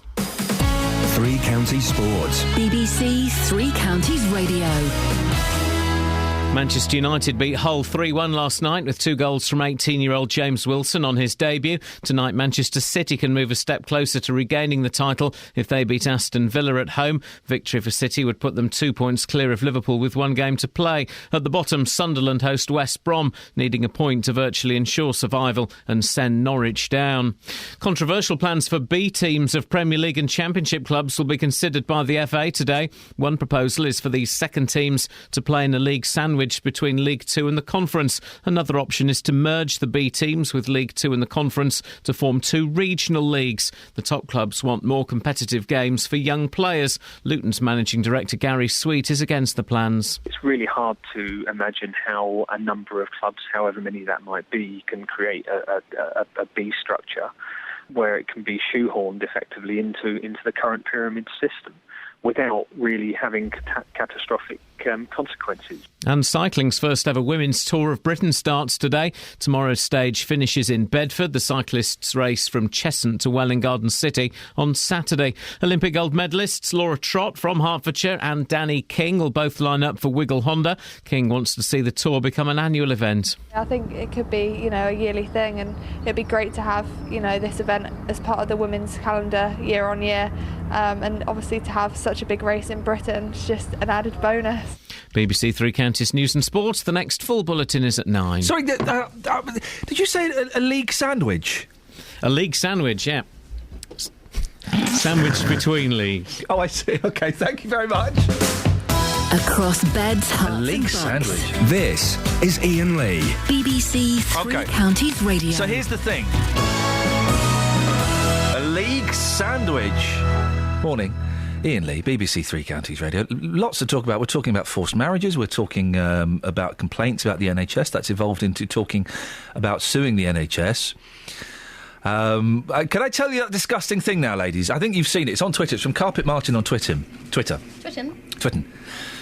Partak. You want an horrific medical story? What's that noise? That's the builders. I haven't got that in here. The ghostly builders. My aunt had a tumour removed, and when it was examined, it was full of teeth and hair. Teeth? That's a person. That's a twin. Inside. I've heard of that before, where people kind of absorb their twin. You've heard about it from My Big Fat Greek Wedding. It was on that. I've seen it on other magazines since. How was it? Why? Sorry? Well, there is a theory that you can be twins, but the second twin doesn't really develop. No, I'm not talking about twins. Oh no, but it's absorbed into the first twin's body. So the tumour turns out to be the remains of a twin. I've got you. Let me just read that again. My aunt had a tumour removed. When it was examined, it was full of teeth and hair. And the tweet I sent this morning, Ophelia called in telling us how her stomach burst open and her intestines poured out. This is what BBC Local Radio should be like. I want more stories like this. Well, because when you get a medical phone in, OK, oh, doctor, I've got a very sore toe and I've had it for about 3 weeks. I wonder if you could help. No, I want someone to phone up and say, Doctor, my stomach has just burst open and my intestines are pouring out. What the hell do I do? OK, well, I like your vision of the future. Let's see what happens Monday night. Let's see. Maybe we can start getting cocky on Tuesday, or maybe we have to eat a little bit of the old HP. Glenn's in Leighton Buzzard. Morning, Glenn. Morning, Ian. Glenn, what would you like to say? Making complaints. Yes. When I lived in Newport in South Wales, I took my son to the doctors. He was asthmatic. And they said to come in at 12. The doctor was asthmatic? No, my boy was asthmatic. Oh, sorry, I apologise, yes. That's all right. And so I went at 12 o'clock, and at 1:30 I still hadn't been seen. Yeah. And there was a lot of people that were elderly people, and I went up and I made a complaint and said, if you can't get everybody in at 12 o'clock, why book everybody in? And 2 days later I had a letter to say that we'd been struck off. Oh, Glenn. Now, Glenn, I need you to be honest with me. Yeah. Did you say politely, look, if you can't, dear chap, if you can't see everybody at 12 o'clock, why have you booked us all in? Or did you say, F it, F! I didn't swear. No, I didn't swear because I was actually I wanted to speak to the practice manager. Wow. And they struck you off. And they struck us off, and then it was very difficult for us to find a doctor.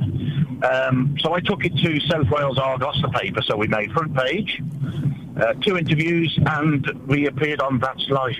Oh, sorry? Yeah, That's Life. Well, that is Life. You appeared, for those who don't know, That's Life was what? Catherine, what would the modern equivalent of That's Life be? Well, the One Show, but no, it wasn't. The One Show's nationwide. That's Life. Imagine the One Show, but interesting and quirky. It's like, okay, if you got the One Show plus with Watchdog, yeah, plus a posh man with a beard playing songs on the piano, bit of Rogue Traders, and some Doc Cox. And I was going to say, throw in some comedy vegetables. You got a show. And a dog that says sausages. Oh, that was funny though. That was very funny. That's Life. See, you were on That's Life. I was, yeah. Flipping it. Did your doctor's surgery accept you back in the fold? No, they didn't. I wrote and appealed. I wrote to the council. He said no. So I thought, well, I'll get my own back. Oh. And I did. What did you do? Well, no, I just I went to the papers. I just did the bad Because that would have been awkward, wouldn't it? I don't think if a doctor's had struck me off, I don't think I'd want to go back to them because you're always going to be thinking, are they really giving me the right medicine? Are they listening to what I'm saying? What's the special symbol next to my name? Glenn, listen, thank you very much for that. That's life. It got tedious towards the end. Well, you've seen one comedy carrot. You've seen them all, haven't you? Sure. Oh, I tell you what I remember as well, the really sad one. Yeah? Do you remember Ben? No. It's a little boy called Ben who needed a kidney transplant. No. Oh, my goodness, they followed his story for a long time. And he didn't make it. But it spurred them on to do this huge campaign in his memory, and it was really moving, and I remember that vividly from being a child. I remember the Lerpaloof. The what? The Lerpaloof. No. It was their April Fool. Oh. It was a purple monster in a zoo. I also remember... they were talking like a sort of Schindler's List style story. This old fella that had helped loads of Jewish kids out of concentration camps or Nazi Germany or something like that. And they had the old fella in the audience. They said, this is the story, we've done the story. And the old fella's in the audience here. John, stand up and take a bow. And this old fella stood up and he'd take a bow. They said, you've never met anybody of those kids. You ever wonder what happens to those kids? He said, well, yeah, I do, but I've never met... Well, if you turn to your left, that's Karen. That's one of the children you rescued. And if you turn to your right... And they had about 20 of the kids, all grown-up adults, all sat around him, and he'd never met them. That is making the hair stand up. It's giving me goosebumps. I know what the punchline is. It's incredible. It did get a little bit self-indulgent towards the end. But it was a weird programme, because trying to describe that's life. Who'd have thought it? Because you had Esther Ranson, who was hot back in the day... kind of sat on a chair. You had Doc Cox for a while, who was he was a filthy comedian called Ivor Biggin. He released Rude Records, but he would do comedy songs, later replaced by the fella who worked at LBC, the bald fella. Howard? No. There was a Howard, wasn't there? There was a Howard. There was the fella who used to play the piano, not Stilgo. Stilgo did it for a while. We used to work with him. He's a lovely, lovely chap. He works at BBC Berkshire now. Anyway. Not helping. No, not Adrian Mills. What was his name? Gavin Campbell? No. That's another one. But Gavin Campbell, Adrian Mills and another would sit in a line and they would say... And so it would start with Esther going, well, we spoke to British Gas and this is what they had to say. Cuts to Gavin. We are not interested in your complaint. Well, so Mr Jones said, well, I really... And it would cut back to them doing all the voices. Yeah, and they would do a voice as well, wouldn't they? It was very funny. And sometimes she would laugh. Wouldn't she? She would make each other chuckle. Yeah. I know how they got the dog to say sausages. I know how they got the dog to say sausages, Justin. How? Well, if you growl, right, and if I move your mouth, you would go. That's how they did it. Can you show me later on? I like it when you make a growl and just move your mouth up and down with your hand. You go.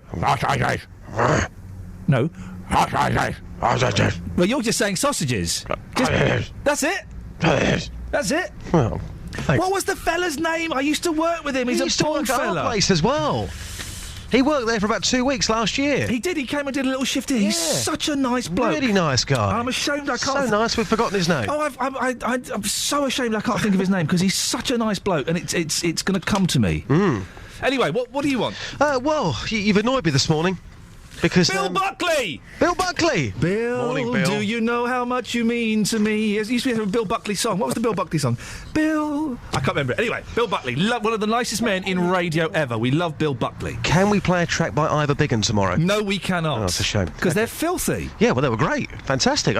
I'm sure that before 7am's in the Watershed, isn't it? We're going to do something before We're going to play another Paul Revere and the Raiders song tomorrow. Yes, You've recommended Kicks. Great. Fantastic, What's unusual for that song, it's an anti-drug song from the 60s band. Yeah. I've tweeted Mark Lindsay, the lead singer of Paul Revere, and I'm going to see if we can get him on. Oh, brilliant. Yeah. Brilliant. Oh, yeah. Anyway, what do you want? Well, talking about ghosts, aren't we, this morning? Because in the first hour of the programme this morning, you were very unhappy. You were complaining about bangs in a building.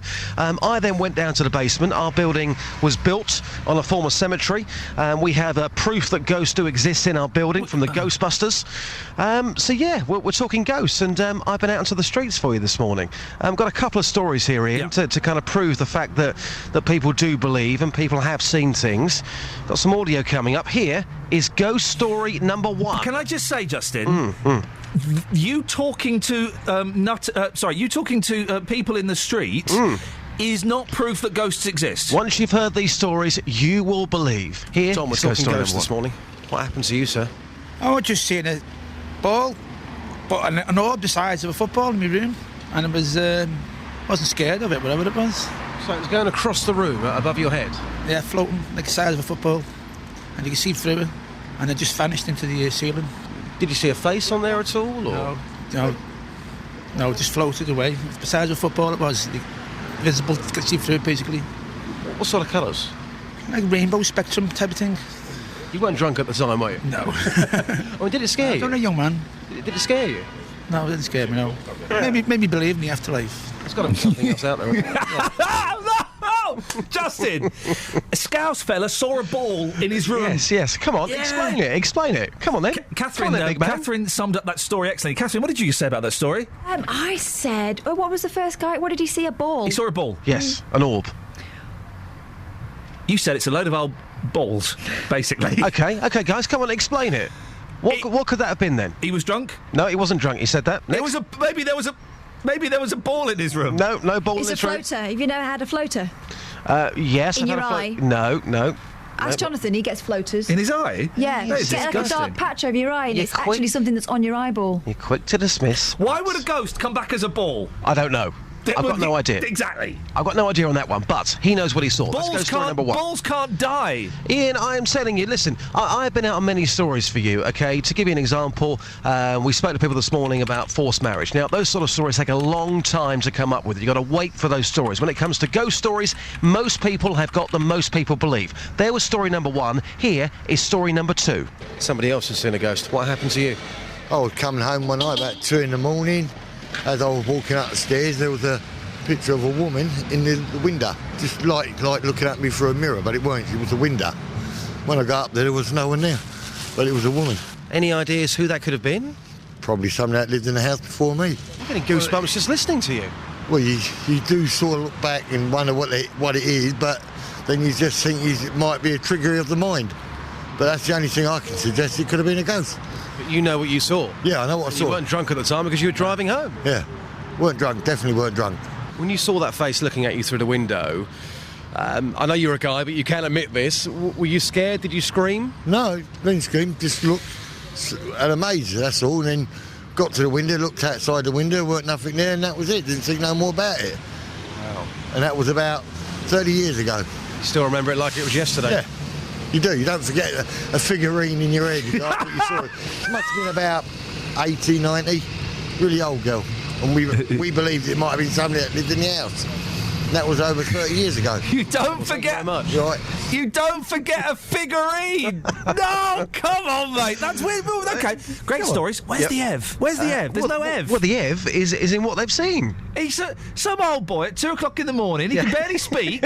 He saw a figurine. Now, come on, Justin. Oh, come on. Listen, he went into his home. He saw somebody at 2 o'clock in the morning. I wonder. You will be inundated with stories, and as I mentioned to you, I had a weird bang the other day in my vehicle, and my uncle once, actually, many years ago, driving down the old A41 in Hemel, okay, Snooks, the last highwayman to be hung in this country. There is a stone, there is a stone in the field, okay, which represents where he was hung, and he was driving home from a disco one night, and he knocks over a man and a horse. He gets out of the vehicle, and there's nothing there. Explain that one to me. Oh, Justin, any respect I may have had for you has completely disappeared These are up your genuine spectrum. Stories. Yeah, the genuine stories. Justin Daly, thank you very much indeed. So Justin's uncle ran over the ghost of Snooks and his horse.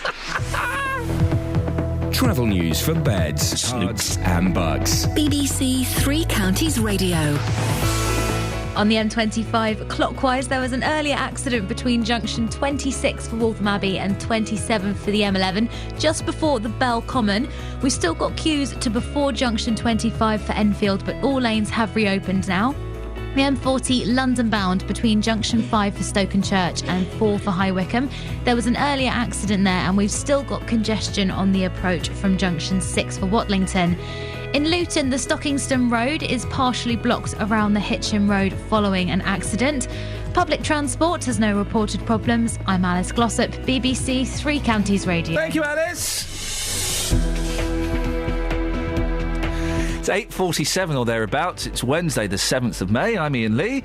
These are your headlines on BBC Three Counties Radio.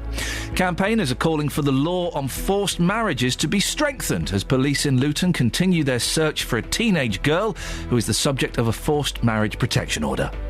A health campaigner is calling for greater transparency from Bedford Hospital when it comes to dealing with complaints.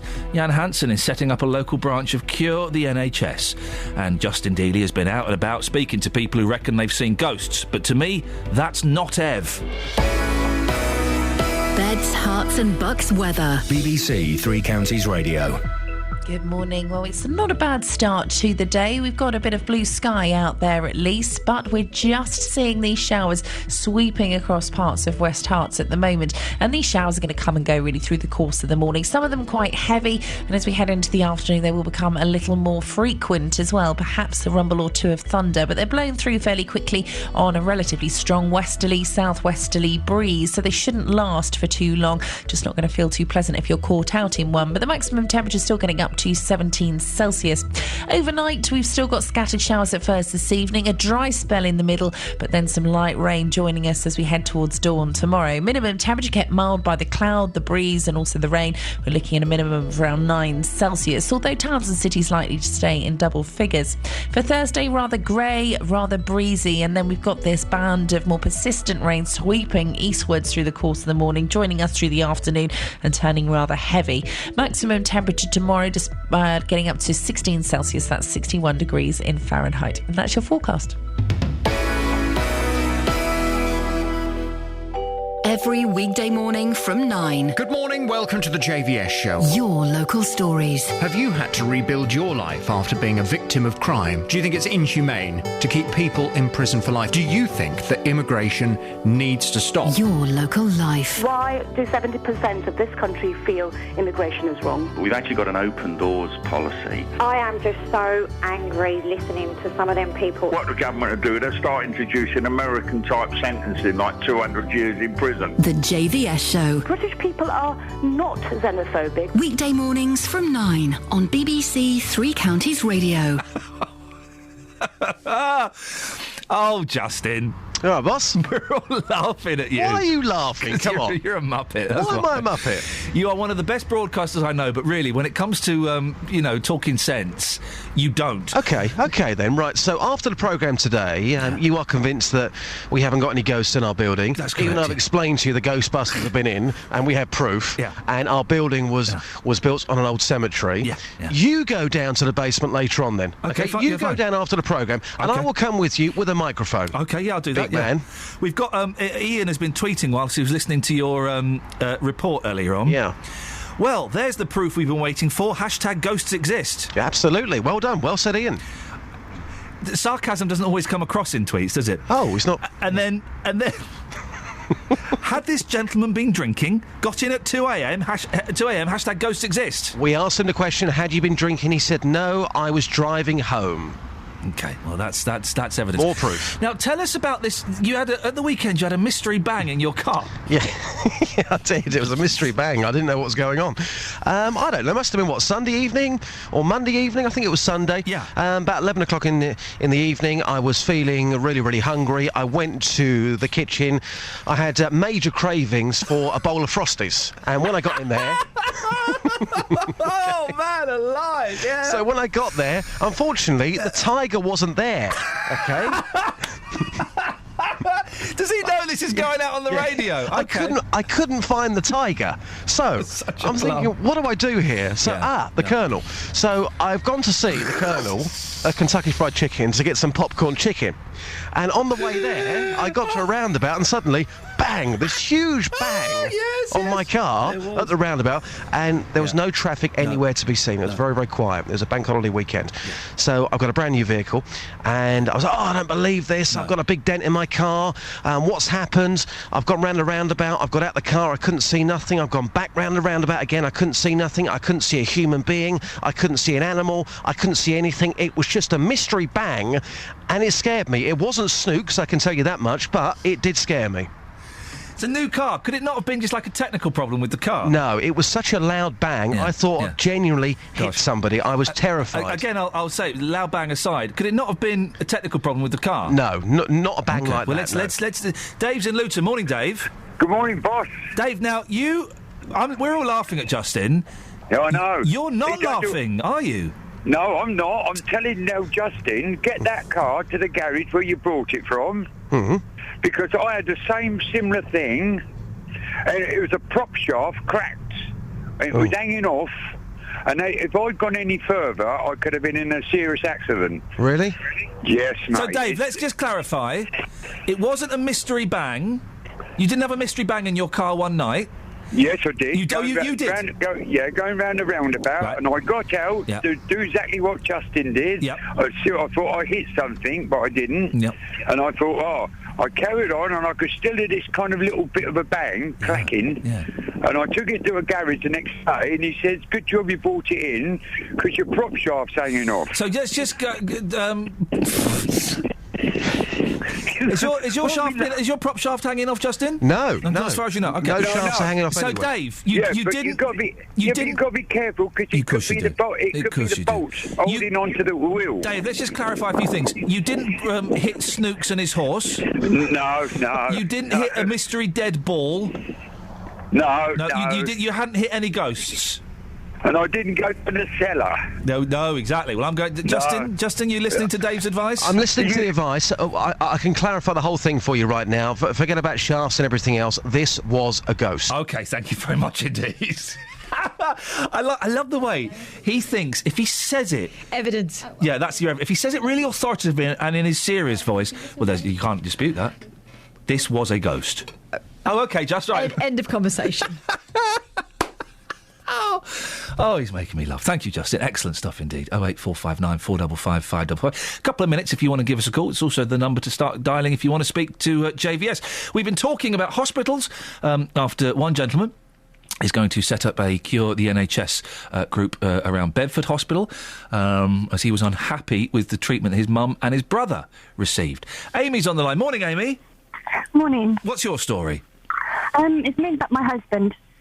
He was off work for 18 months, and the NHS told us beginning of last year that it was pancreatic cancer.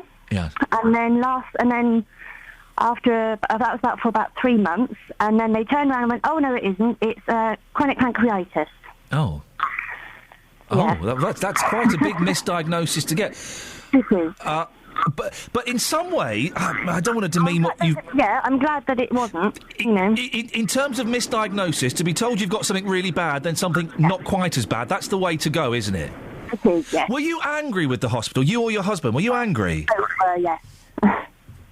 And when you... I'm assuming you complained. What happened? We just get fobbed off. And we've actually... we had to wait a long, long time for him to get any treatment or anything. First of all, we got told by one consultant that, just take paracetamol, and he was on Oromorph as well for a long time. And they said, just take paracetamol, you're fine. We're like, yeah, right. So we changed consultants, and then we got seen by we've got 3 different consultants altogether, and then we finally got sorted when I emailed the MP, and they then suddenly rushed us through. And on the Monday I emailed them. On the Thursday I get a phone call saying from the practitioner of the particular hospital, the main hospital, that yes, we've your pre-op's tomorrow. That was the Friday, and then your operation's actually on the Tuesday of next week. So they sped things up once the MP got involved. Amy, have you ever considered suing them?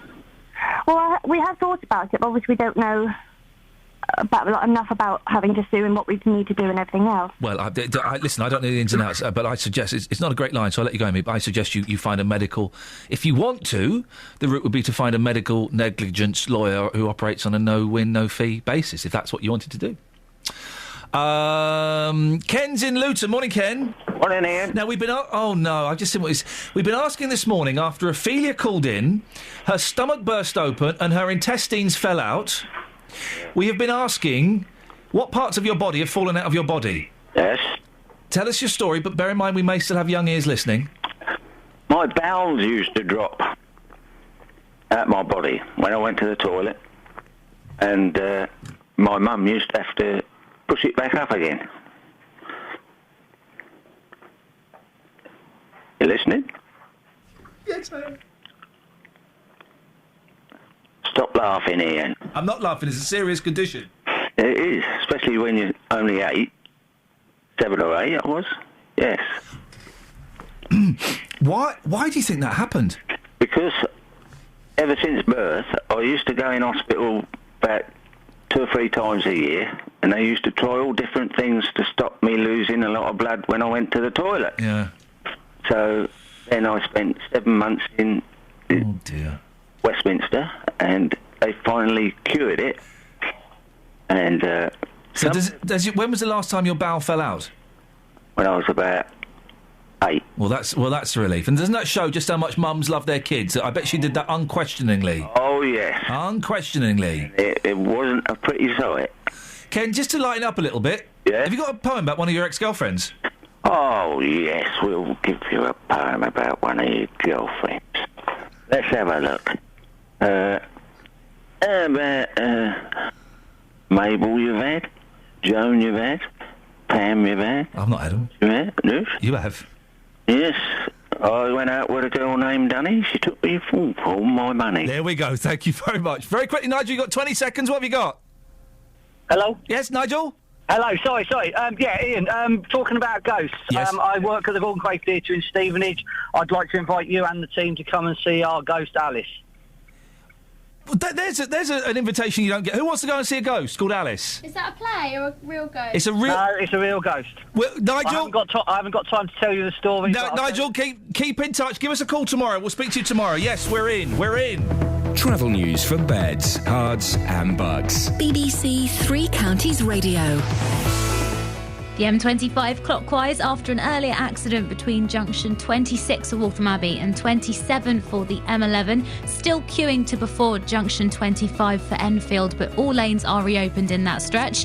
The anti-clockwise carriageway queuing between junction 18 for Chorleywood and 16 for the M40. And in Ponders End, the Hertford Road High Street closed between the Nags Head Road and Garfield Road, really adding to the delays on the southbound A10. Public transport has no reported problems. I'm Alice Glossop, BBC Three Counties Radio. Alice, thank you very much. Wow. What stories we've had this morning. Thank you so much. We come prepared-ish with a show, and it's kind of all right, but it's your stories that make it. We've had some cracking ones this morning. Thank you very much. JVS up next. I'll be back tomorrow at 6. Ta-ta. Local and vocal across beds, hearts and bucks. This is BBC Three Counties Radio. Thank you, Ian. Good morning. Welcome to the JVS show. I'm Jonathan Vernon-Smith. It's Wednesday. It's 9 o'clock. And on today's big phone-in, should anyone who wants to work in healthcare in this country have to speak good English? A top government advisor